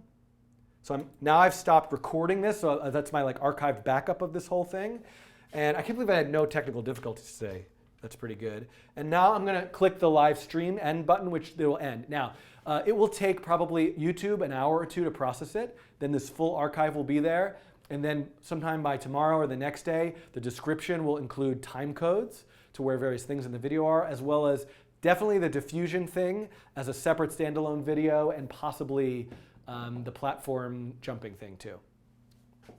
Okay, thanks everybody. Thanks for watching. I really appreciate how many people tuned in today. That was kind of amazing.